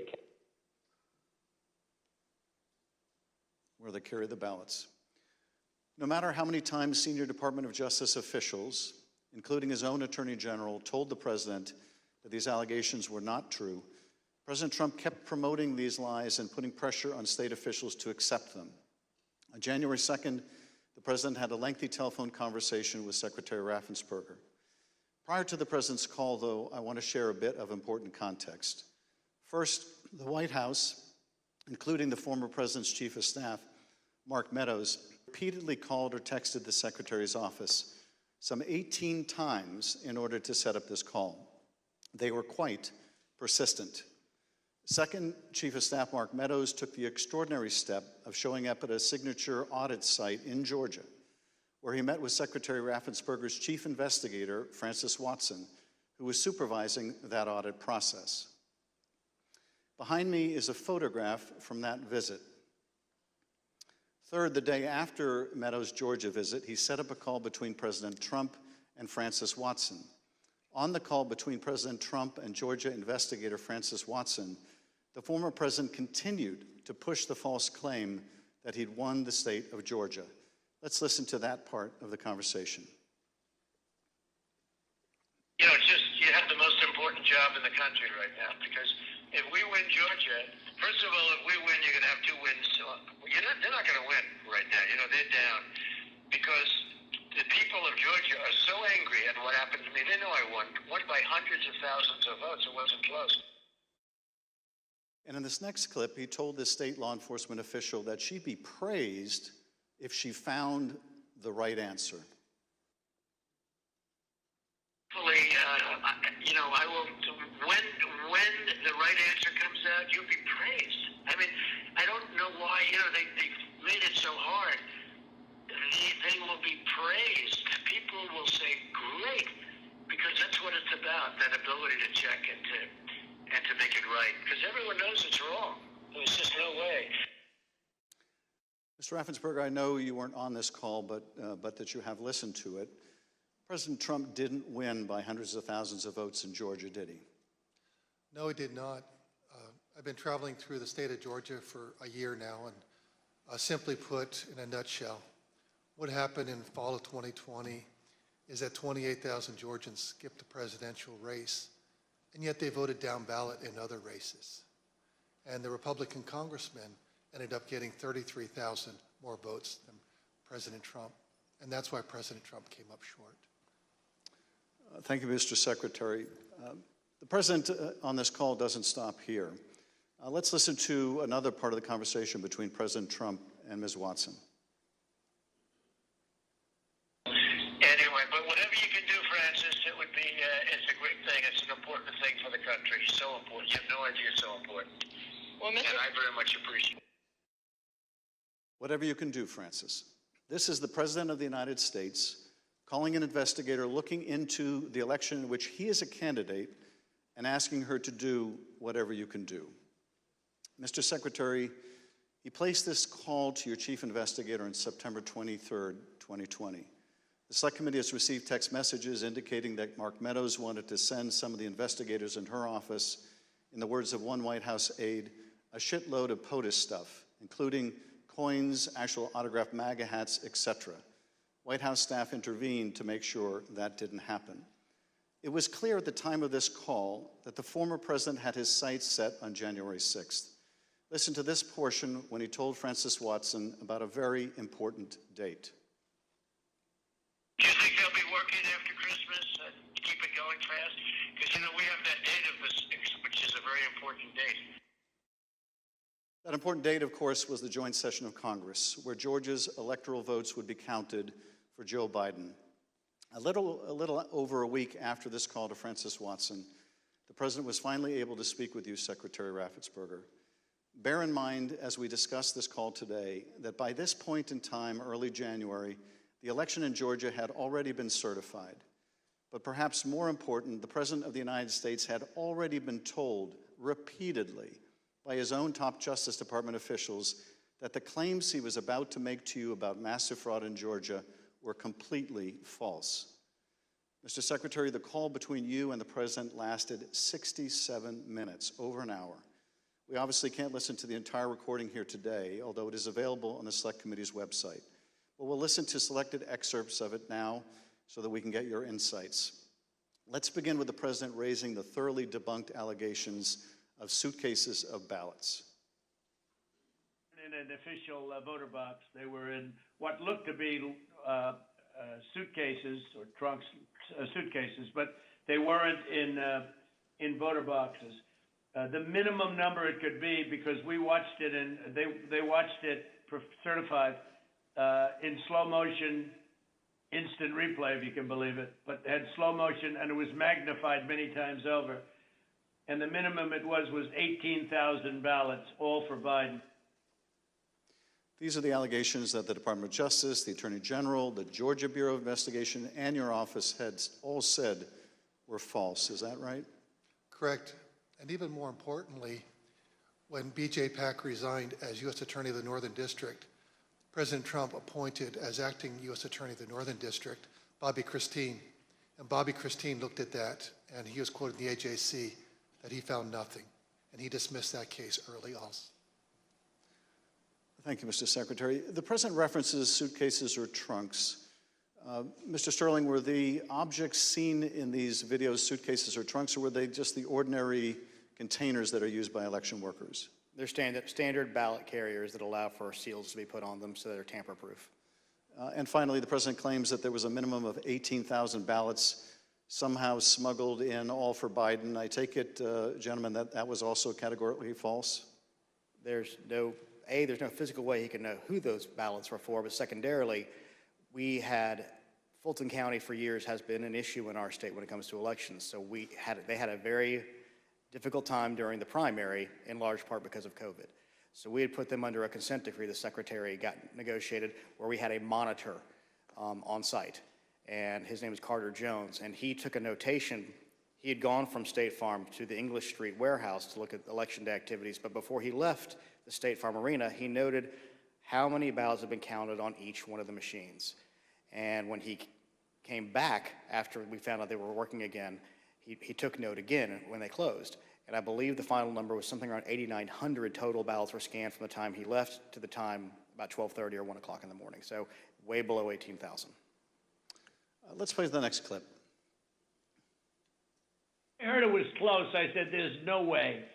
But they dropped a lot of votes in there late at night. You know that, Brad. Mr. Secretary, did somebody drop a lot of votes there late at night? No.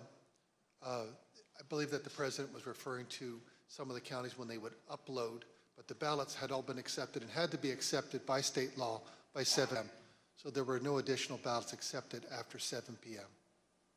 Let's play the next clip in which the President makes claims about so-called dead voters. The other thing, dead people.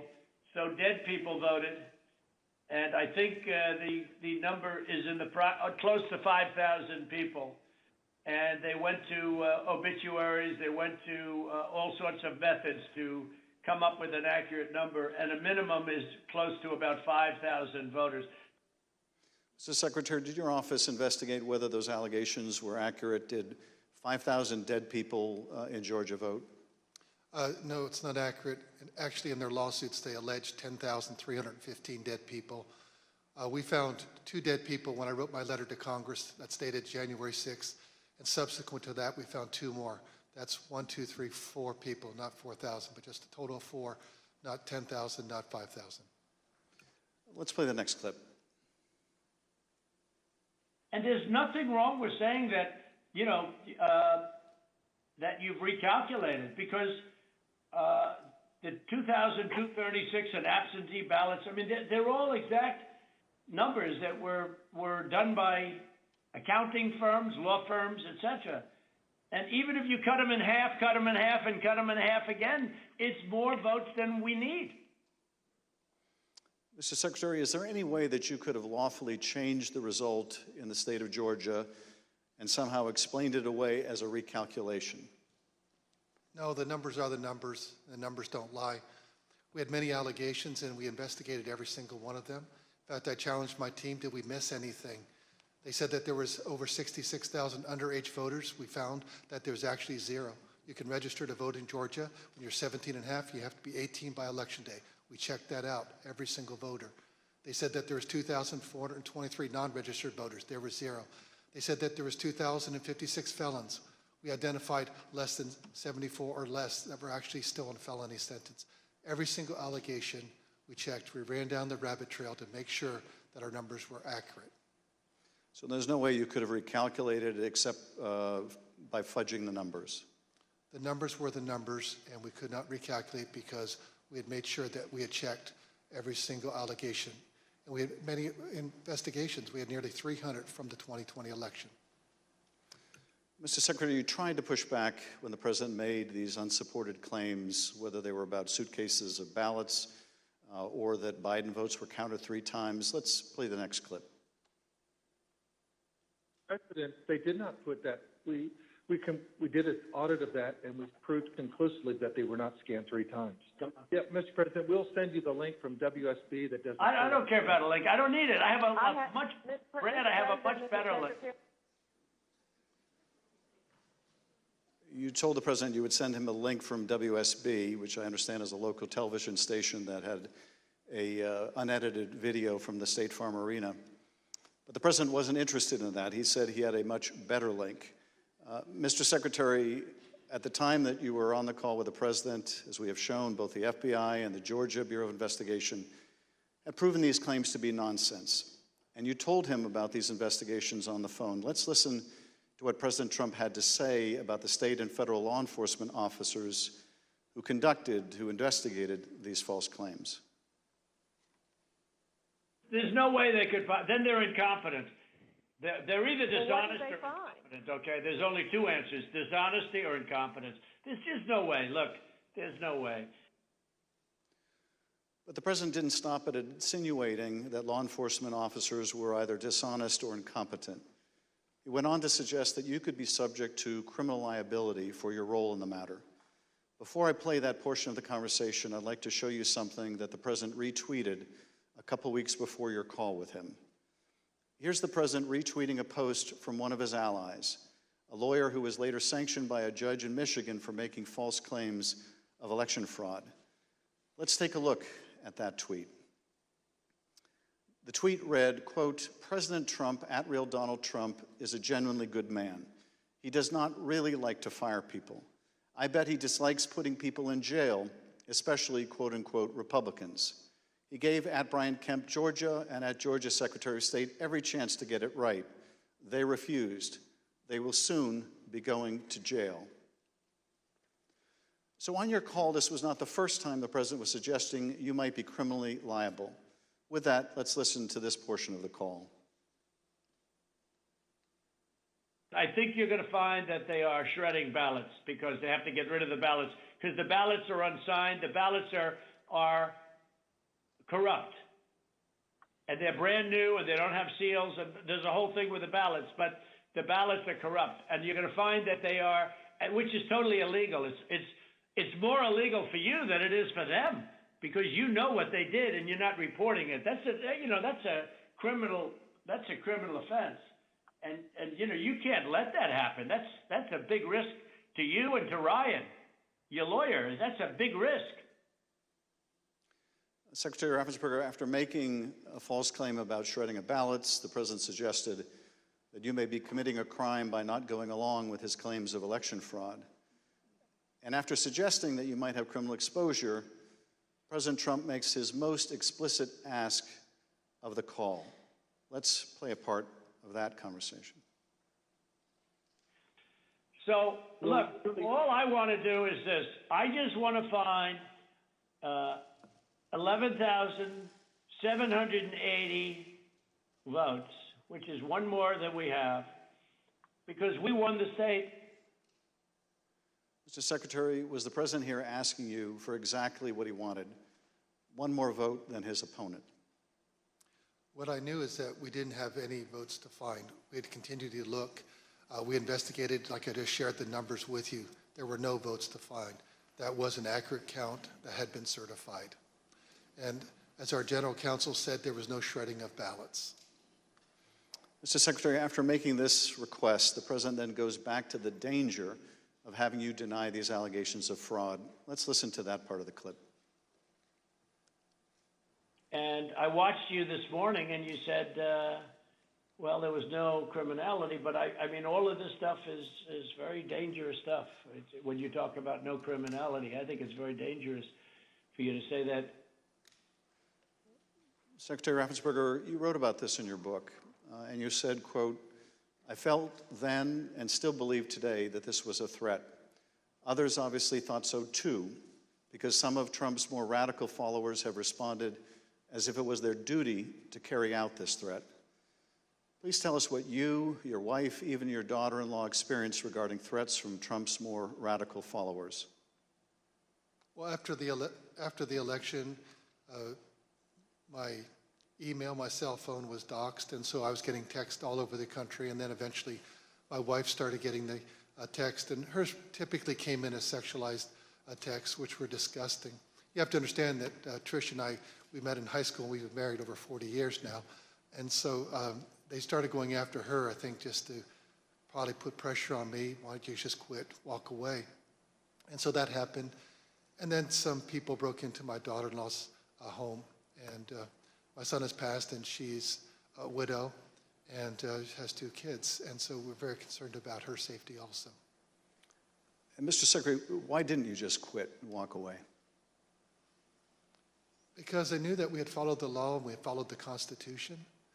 And I think sometimes moments require you to stand up and just take the shots when you're doing your job. And that's all we did. You know, we just followed the law and we followed the Constitution. And at the end of the day, President Trump came up short. But I had to be faithful to the Constitution. And that's what I swore an oath to do. During the remainder of the call, the former president continued to press you to find the remaining votes that would ensure his victory in Georgia. Let's listen to a little more. Why wouldn't you want to find the right answer, Brad, instead of keep saying that the numbers are right? So look, can you get together tomorrow? And Brad, we just want the truth. It's simple. And everyone's going to look very good if the truth comes out. It's okay. It takes a little while, but let the truth come out. And the real truth is I won by 400,000 votes, at least. So what are we going to do here, folks? I only need 11,000 votes. Fellas, I need 11,000 votes. Give me a break. 4 days after the president's call to Secretary Raffensperger was January 6th. The president whipped up the crowd in front of the ellipse, once again promoting the allegation that Secretary Raffensperger, the president's own attorney general, had told him was false. Here he is on the ellipse. In Fulton County, Republican poll watchers were ejected, in some cases physically, from the room under the false pretense of a pipe burst, water main burst, which we now know was a total lie. Then election officials pulled boxes, Democrats, and suitcases of ballots out from under a table. You all saw it on television, totally fraudulent, and illegally scanned them for nearly 2 hours, totally unsupervised. Tens of thousands of votes. This act coincided with a mysterious vote dump of up to 100,000 votes for Joe Biden, almost none for Trump. Oh, that sounds fair. That was at 1:34 a.m. Mr. Secretary, Mr. Sterling, I want to thank you for your service to the state of Georgia and to the country.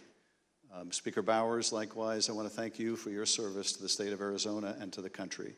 You have served not only your home states, but our nation and our democracy. Mr. Chairman, I yield back. Thank you, Mr. Schiff. I thank the witnesses for joining us today. You are now dismissed.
I now welcome our final witness this afternoon.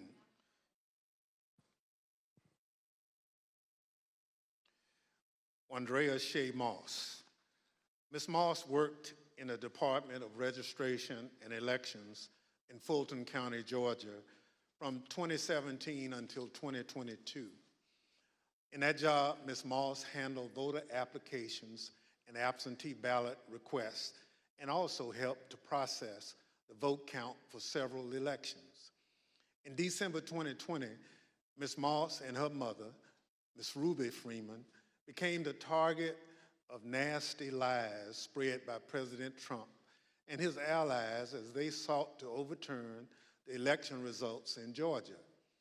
Ms. Moss and her mother, Ms. Freeman, are two of the unsung heroes in this country, doing the hard work of keeping our democracy functioning for every American.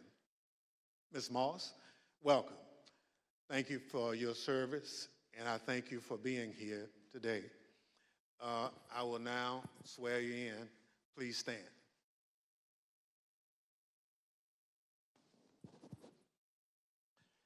Do you swear or affirm on the penalty of perjury that the testimony you're about to give is the truth, the whole truth, and nothing but the truth, so help you God? Thank you. Please be seated. Let the record reflect that the witness answered in the affirmative. Ms. Moss, thank you very much for being here today. I understand that you are here along with your mother today. Would you like to introduce your mama?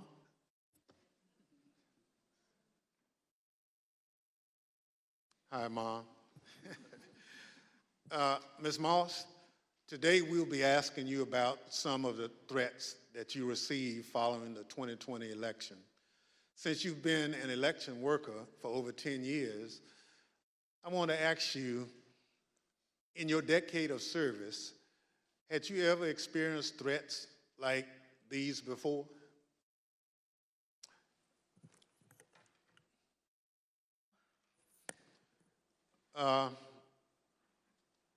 Don't be nervous. Just, I understand. So, and I want to make sure that the record reflects that you've done it for quite a while and you never received a threat, and your answer was no. Thank you. Pursuant to Section 5C8 of the House Resolution 503, the chair recognizes the gentleman from California, Mr. Schiff, for questions. Good afternoon, Ms. Moss. Thank you for being here. I understand that you were employed by the Fulton County Registration and Elections Department for more than 10 years, and I understand that you love that job. Please tell us what made you so fond of the work that you did.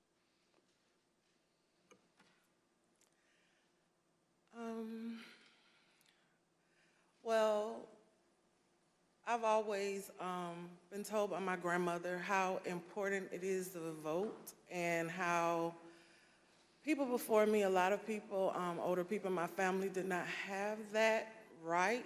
So what I loved most about my job were the older voters. Younger people could usually do everything from their phone or go online, but the older voters like to call, they like to talk to you, they like to get my card, they like to know that every election I'm here. And like even college students, a lot of parents trust in me to make sure their child does not have to drive home.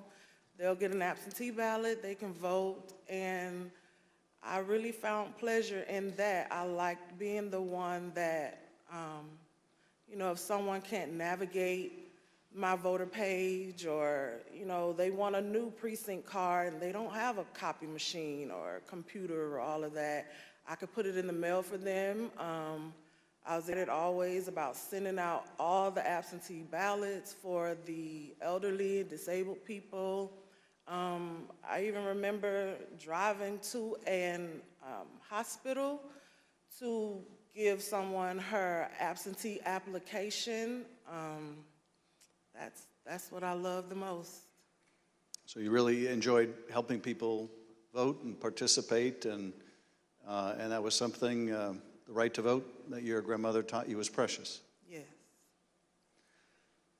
Well, I know the events that we're here to talk about today are incredibly difficult to relive.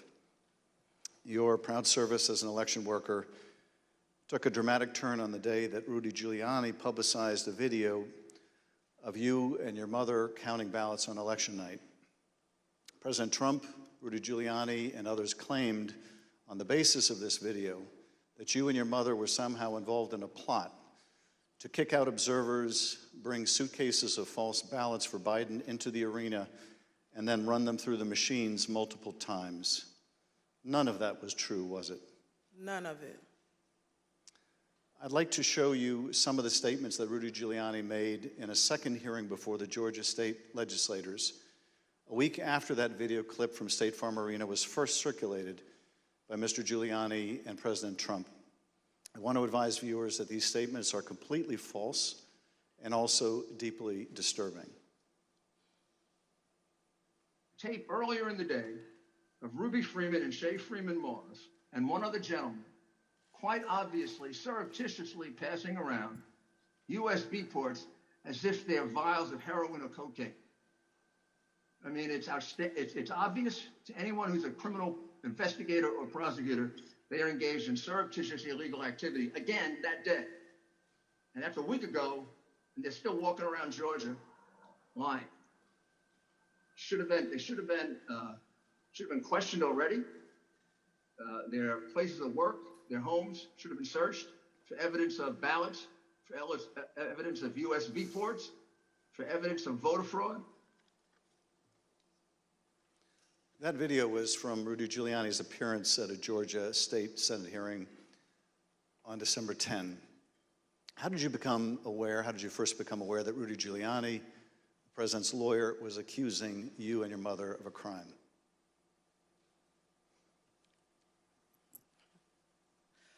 I was at work, like always, and the former chief, Mr. Jones, asked me to come to his office.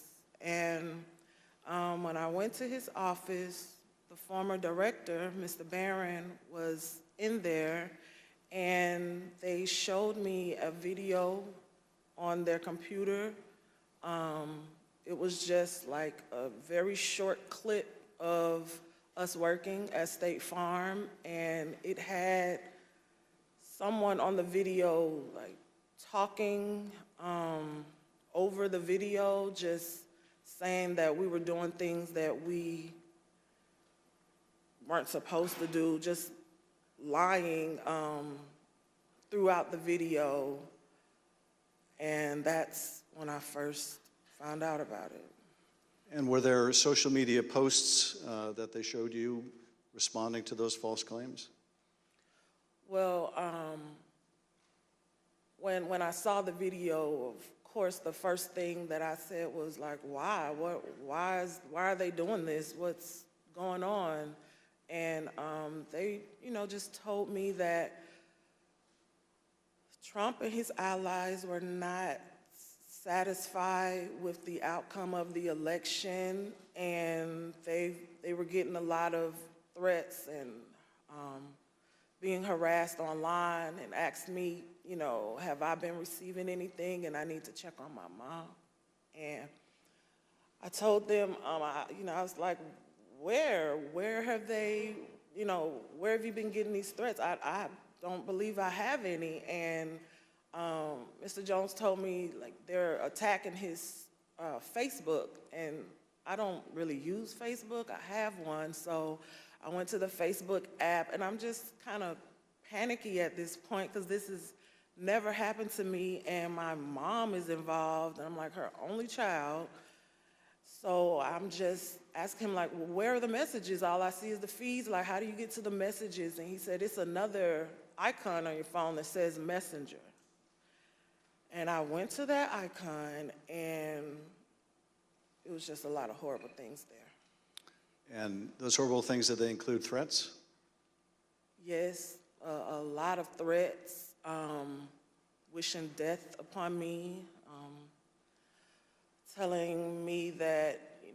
I'll be in jail with my mother and saying things like, be glad it's 2020 and not 1920. Were a lot of these threats and vile comments racist in nature? A lot of them were racist. A lot of them were just hateful. But yes, sir. In one of the videos we just watched, Mr. Giuliani accused you and your mother of passing some sort of USB drive to each other. What was your mom actually handing you on that video? A ginger mint. It wasn't just Rudy Giuliani. We heard President Trump make these false allegations repeatedly during his call with Secretary Raffensperger. Let's listen to a portion of what he had to say about you and your mother. We had at least 18,000, that's on tape. We had them counted very painstakingly, 18,000 voters having to do with Ruby Freeman. She's a vote scammer, a professional vote scammer and hustler. Donald Trump attacked you and your mother using her name 18 times on that call. 18 times. Ms. Moss, can you describe what you experienced listening to former President Trump attack you and your mother in a call with the Georgia Secretary of State? I felt horrible. I felt like it was all my fault. Like, if I would have never decided to be an elections worker, like, I could have done anything else, but that's what I decided to do. And now people are lying and spreading rumors and lies and attacking my mom. I'm her only child. Going to my grandmother's house. I'm her only grandchild. And my kid. It's just, I felt so bad. I just felt bad for my mom, and I felt horrible for picking this job and being the one that always wants to help and always there, and never missing not one election. I just felt like it was my fault for putting my family in this situation. Well, it wasn't your fault. Your mother was kind enough to come speak with us earlier. Let's listen to her story in her words. My name is Ruby Freeman. I've always believed that when God says that he'll make your name great, but this is not the way it was supposed to be. I could have never imagined the events that followed the presidential election 2020.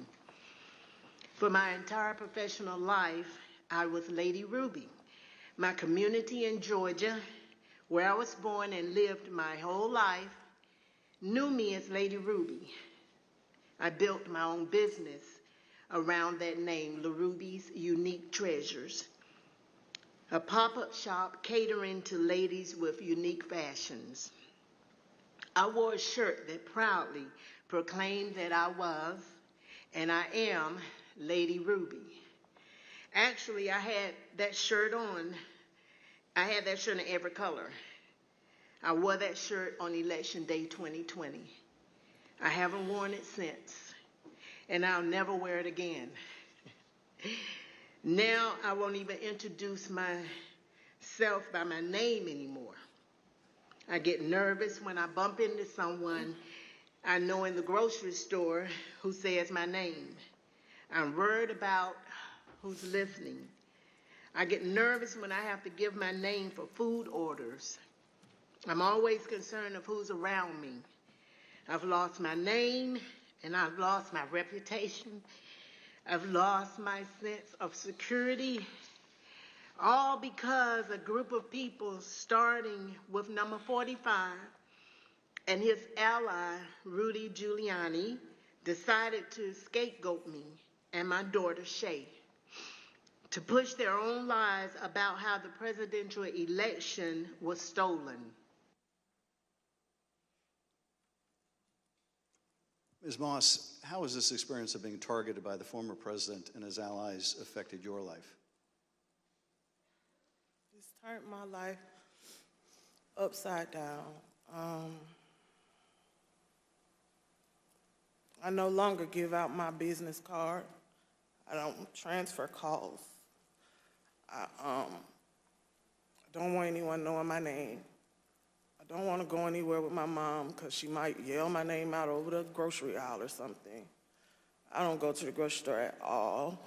I haven't been anywhere at all. I've gained about 60 pounds. I just don't do nothing anymore. I don't want to go anywhere. I second guess everything that I do. It's affecting my life in a major way, in every way. All because of lies. For me doing my job, same thing I've been doing forever.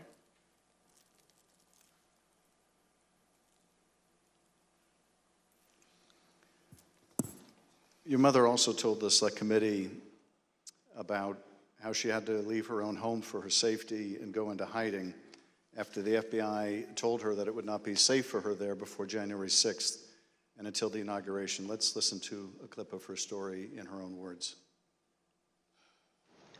Around the week of January 6th, the FBI informed me that I needed to leave my home for safety.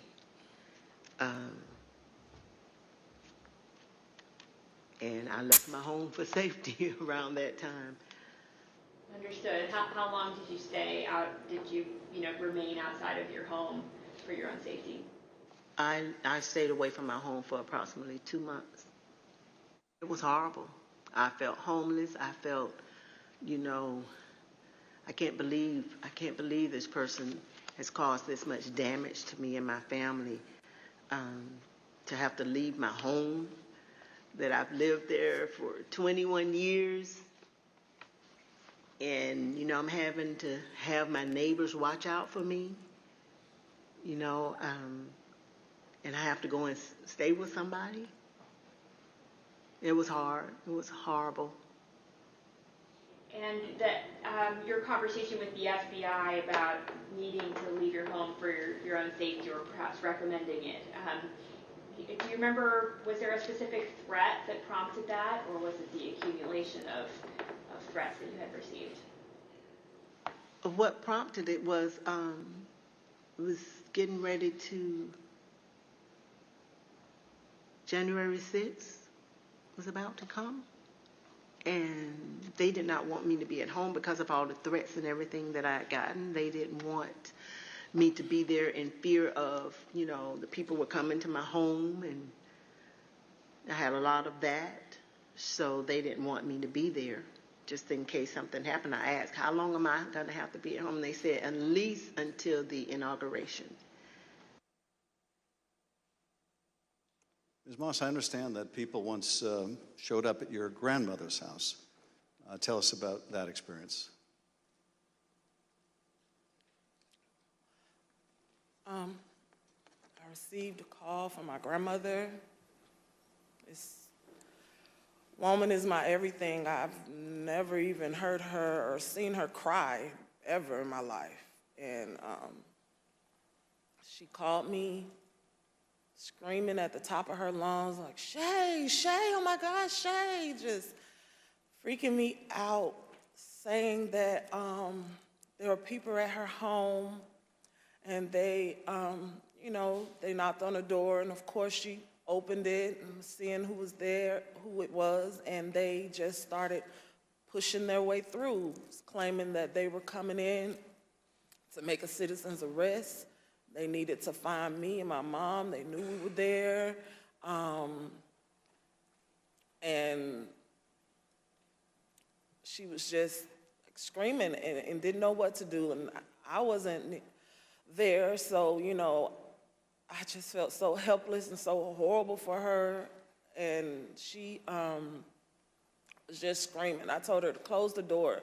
Don't open the door for anyone. And, she's a 70-something, I won't say, year-old woman, and she doesn't like having restrictions. She wants to answer the door. She likes to get her steps in, walking around the neighborhood, and I had to tell her, like, you can't do that. You have to be safe. She would tell me that at night. People would just continuously send pizzas over and over to her home, you know, and they were expecting her to pay for these large amounts of pizzas, and she went through a lot that she didn't have to. And once again, it made me just feel so horrible. In addition to the personal impact this experience has had on you and your family, one of the things that I find most disturbing is how these lies discourage longtime election workers from continuing to do this important work. Tell us, if you would, of the other election workers shown in that State Farm Arena video and their supervisors. How many are still election workers in Fulton County? There is no permanent election worker or supervisor in that video that's still there. And did you end up leaving your position as well? Yes, I left. Ms. Moss, I want to thank you for coming in to speak with us and to thank you for your service to our democracy. What we have just played is a truly horrible and appalling sample, but just a sample of the things that were said about you and your mother following the election. I want to say how very sorry I think we all are for what you've gone through, and tragically, you're not alone. Other election workers around the country have also been the subject of lies and threats. No election worker should be subject to such heinous treatment just for doing their job. With your permission, I would like to give your mother the last word. Yes. We're just going to play the tape. There is nowhere I feel safe. Nowhere. Do you know how it feels to have the President of the United States to target you? The President of the United States is supposed to represent every American, not to target one, but he targeted me, Lady Ruby, a small business owner, a mother, a proud American citizen who stand up to help Fulton County run an election in the middle of the pandemic. Thank you, Ms. Moss. Thank you, Ms. Freeman, or as America now knows her, Lady Ruby, for your service to Fulton County, Georgia, our country, and our democracy. Mr. Chairman, I yield back. Thank you, Mr. Schiff. Ms. Moss? Yes, sir. I want to thank you for sharing with us the very troubling story of what you and your mother experienced. The harassment of election workers like you simply for doing your duty as public servants poses a threat to our democratic process.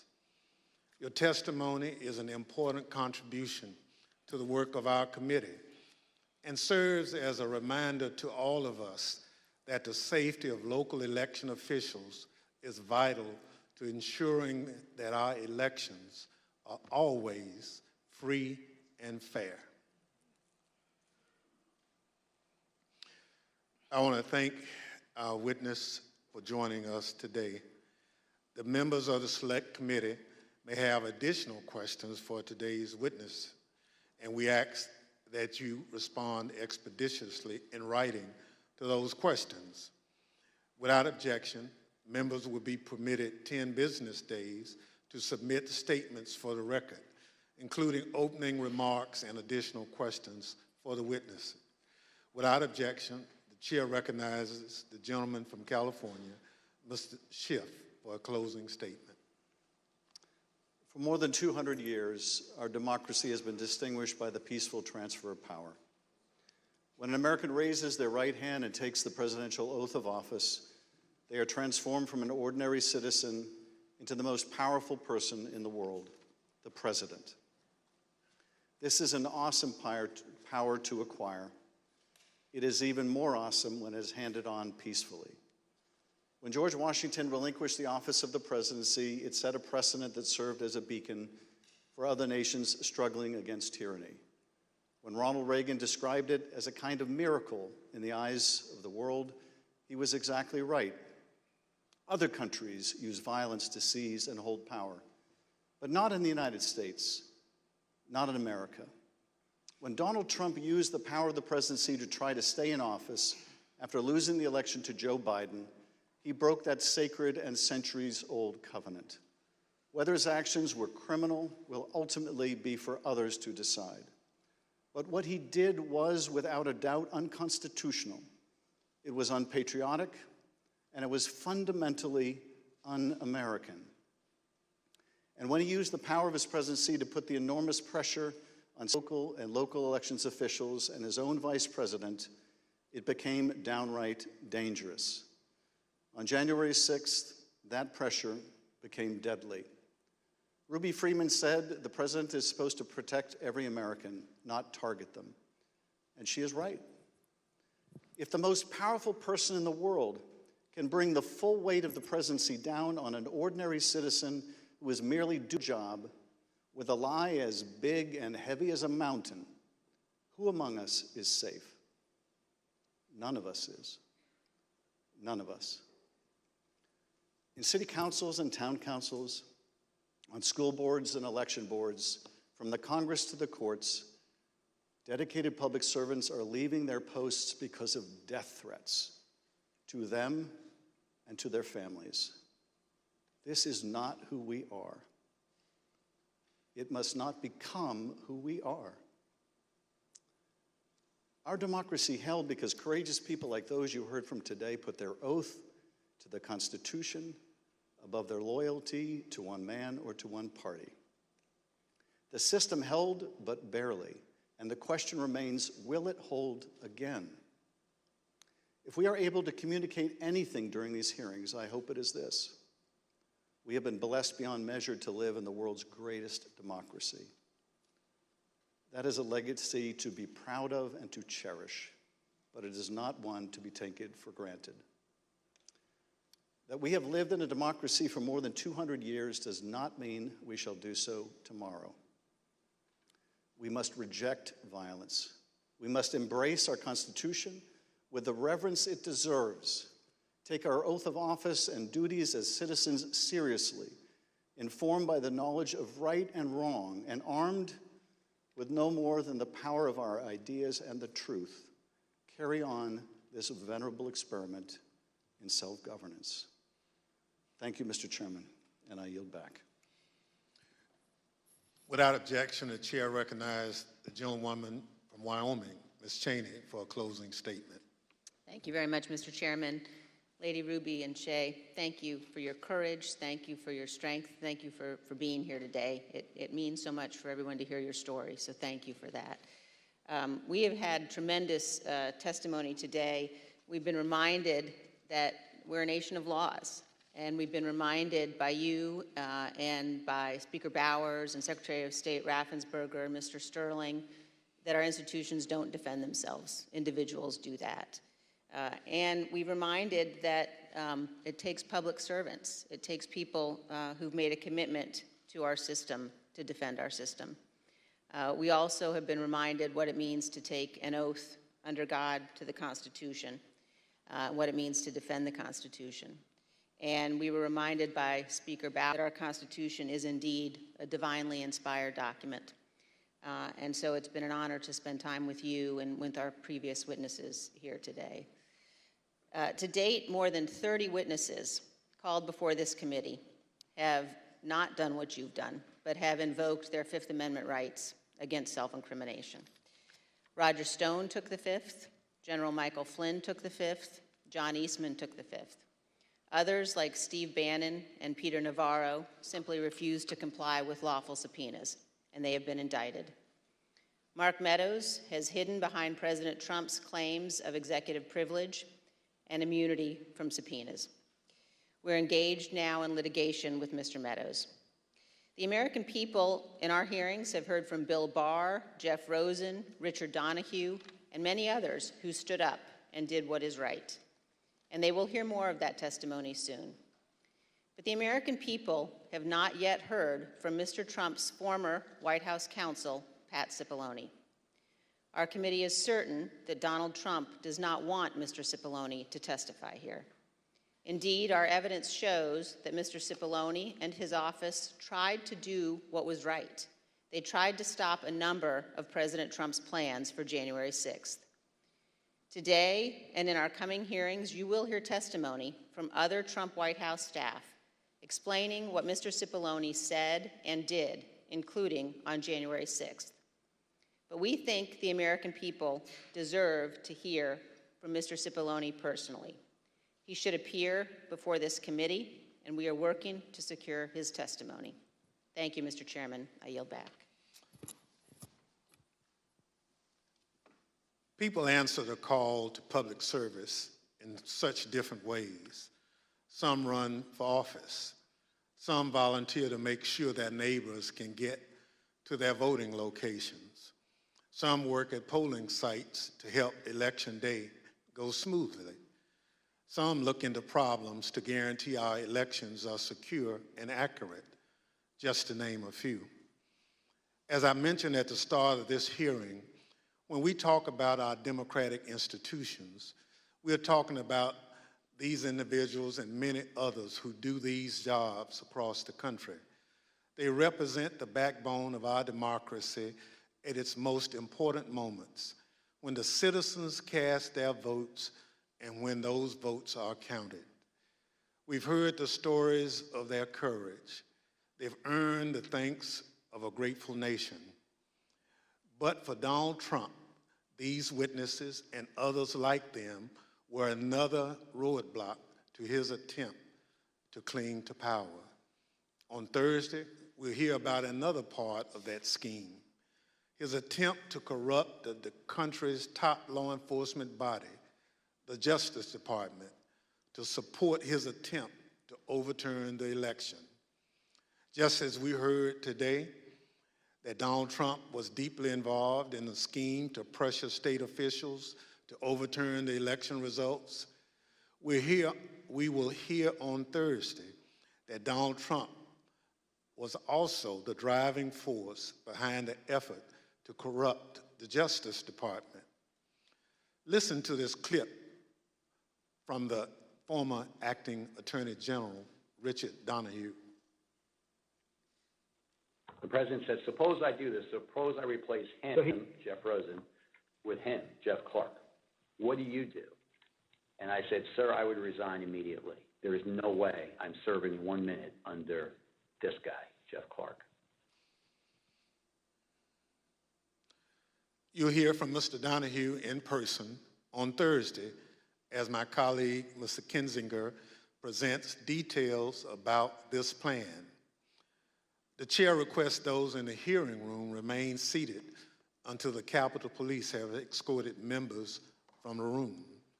Without objection, the committee stands adjourned.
They're still doing the warrant.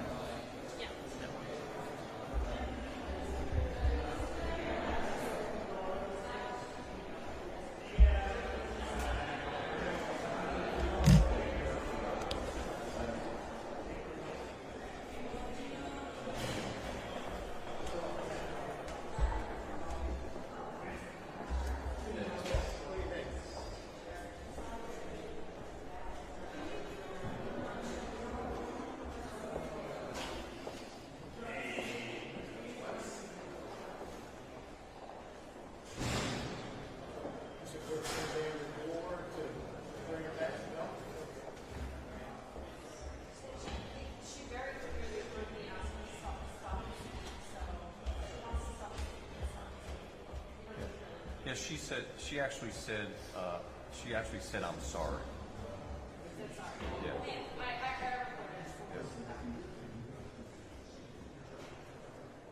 She kind of whispered it. She goes, I'm sorry. She says, I'm sorry. Yeah, like, I'm sorry, Come explain to us the sorry.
Given what you said about Pat Cipollone, can you continue on the hearing schedule that you're on right now?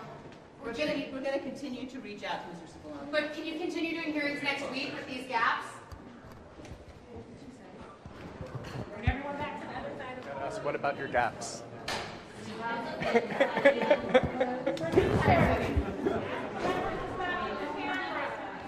Wait, did anybody shoot that? Put it on your mic. Count to 10. Yeah. Given that the committee wants to speak with more people like Pat Cipollone, will the committee be able to continue with hearings next week? I'll leave it to the committee to discuss the schedule ahead, but I thought the testimony today was enormously powerful.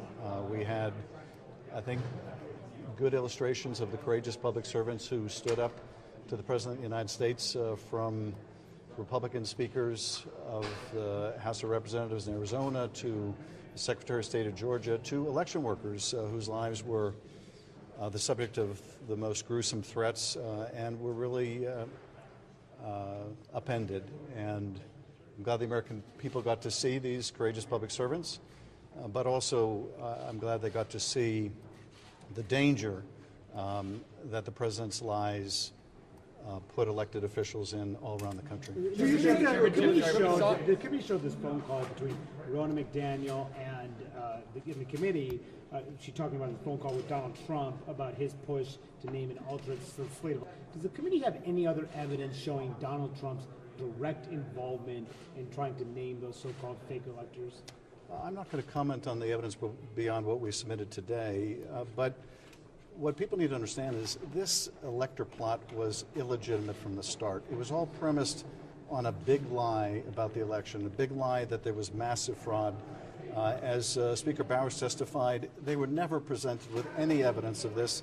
And as Secretary Raffensperger testified, all of the claims that the President was making vis-a-vis the fraud in Georgia were simply false. So it was all built on the same big lie. And the idea that you could convene state legislatures or operate in the absence of state legislatures and appoint electors on the basis of a big lie was fraudulent and illegitimate from the start. Mr. Chairman, today we saw another example of a member of Congress's involvement with the former president's efforts to overturn the election. Congressman Biggs has been mentioned in Cassidy Hutchinson's testimony and Ali Alexander's testimony. You had a detail in an earlier hearing about Scott Perry trying to secure a pardon from the White House. At what point are we going to see the committee try to do a little more enforcement of the subpoenas of the 5 House Republicans that you've sent out, and is still something that's on the table for those 5 Republicans? Well, at the end of the day, we're dependent on the Justice Department if we move down the route with any witness of criminal contempt. So we continue to consider what remedies we have with any recalcitrant witnesses, including members of the House of Representatives, and I don't have anything to announce on that subject today. But again, I want to bring our focus back to what we just heard.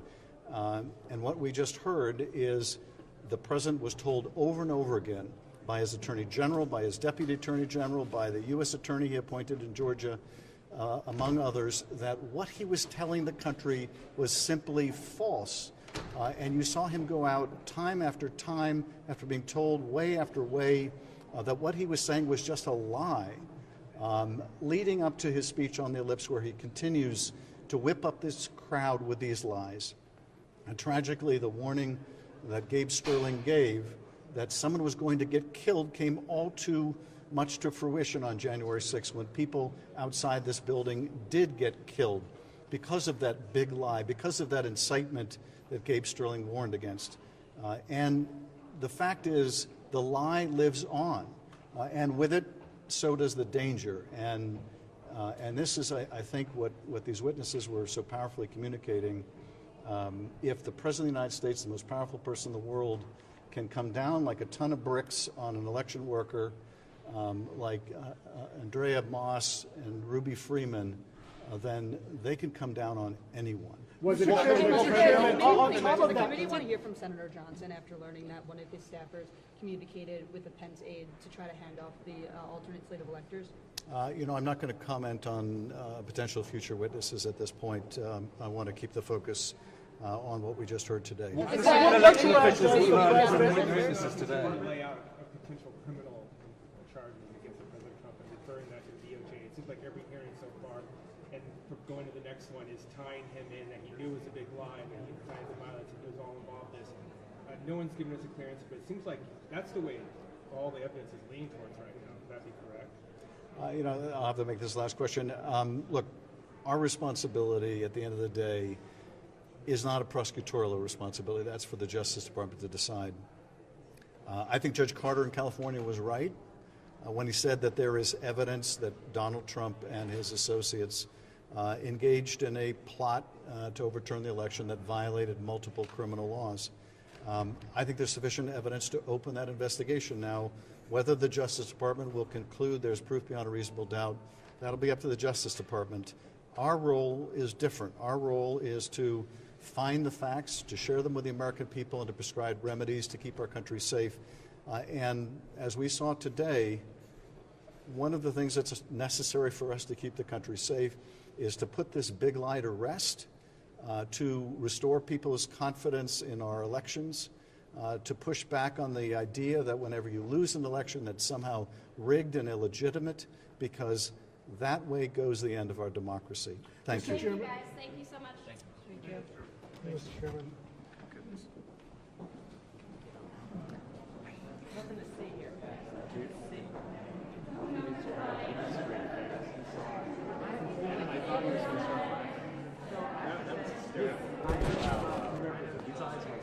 I'm kind of obsessed with that way.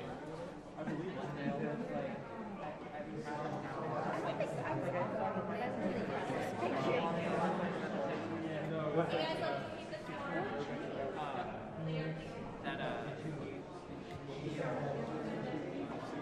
Like, I took a picture of it and he was in the middle of this, like, big answer, and he stopped. Yeah, he stopped in the middle of it, like, that's old school.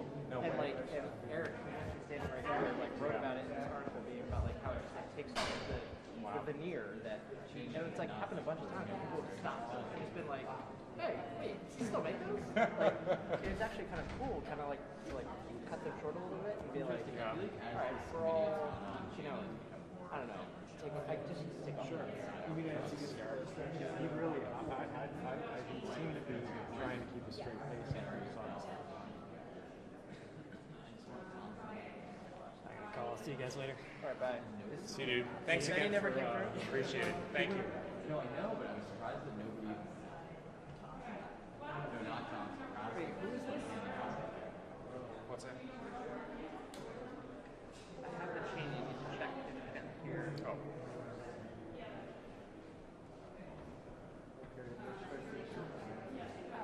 Did anybody shoot video of Cheney? Oh, you did? I did. Oh, shit. Alright, 697 3862. So, 202-697-3862.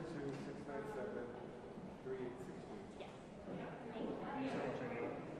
Oh, it's in the chat.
many spots.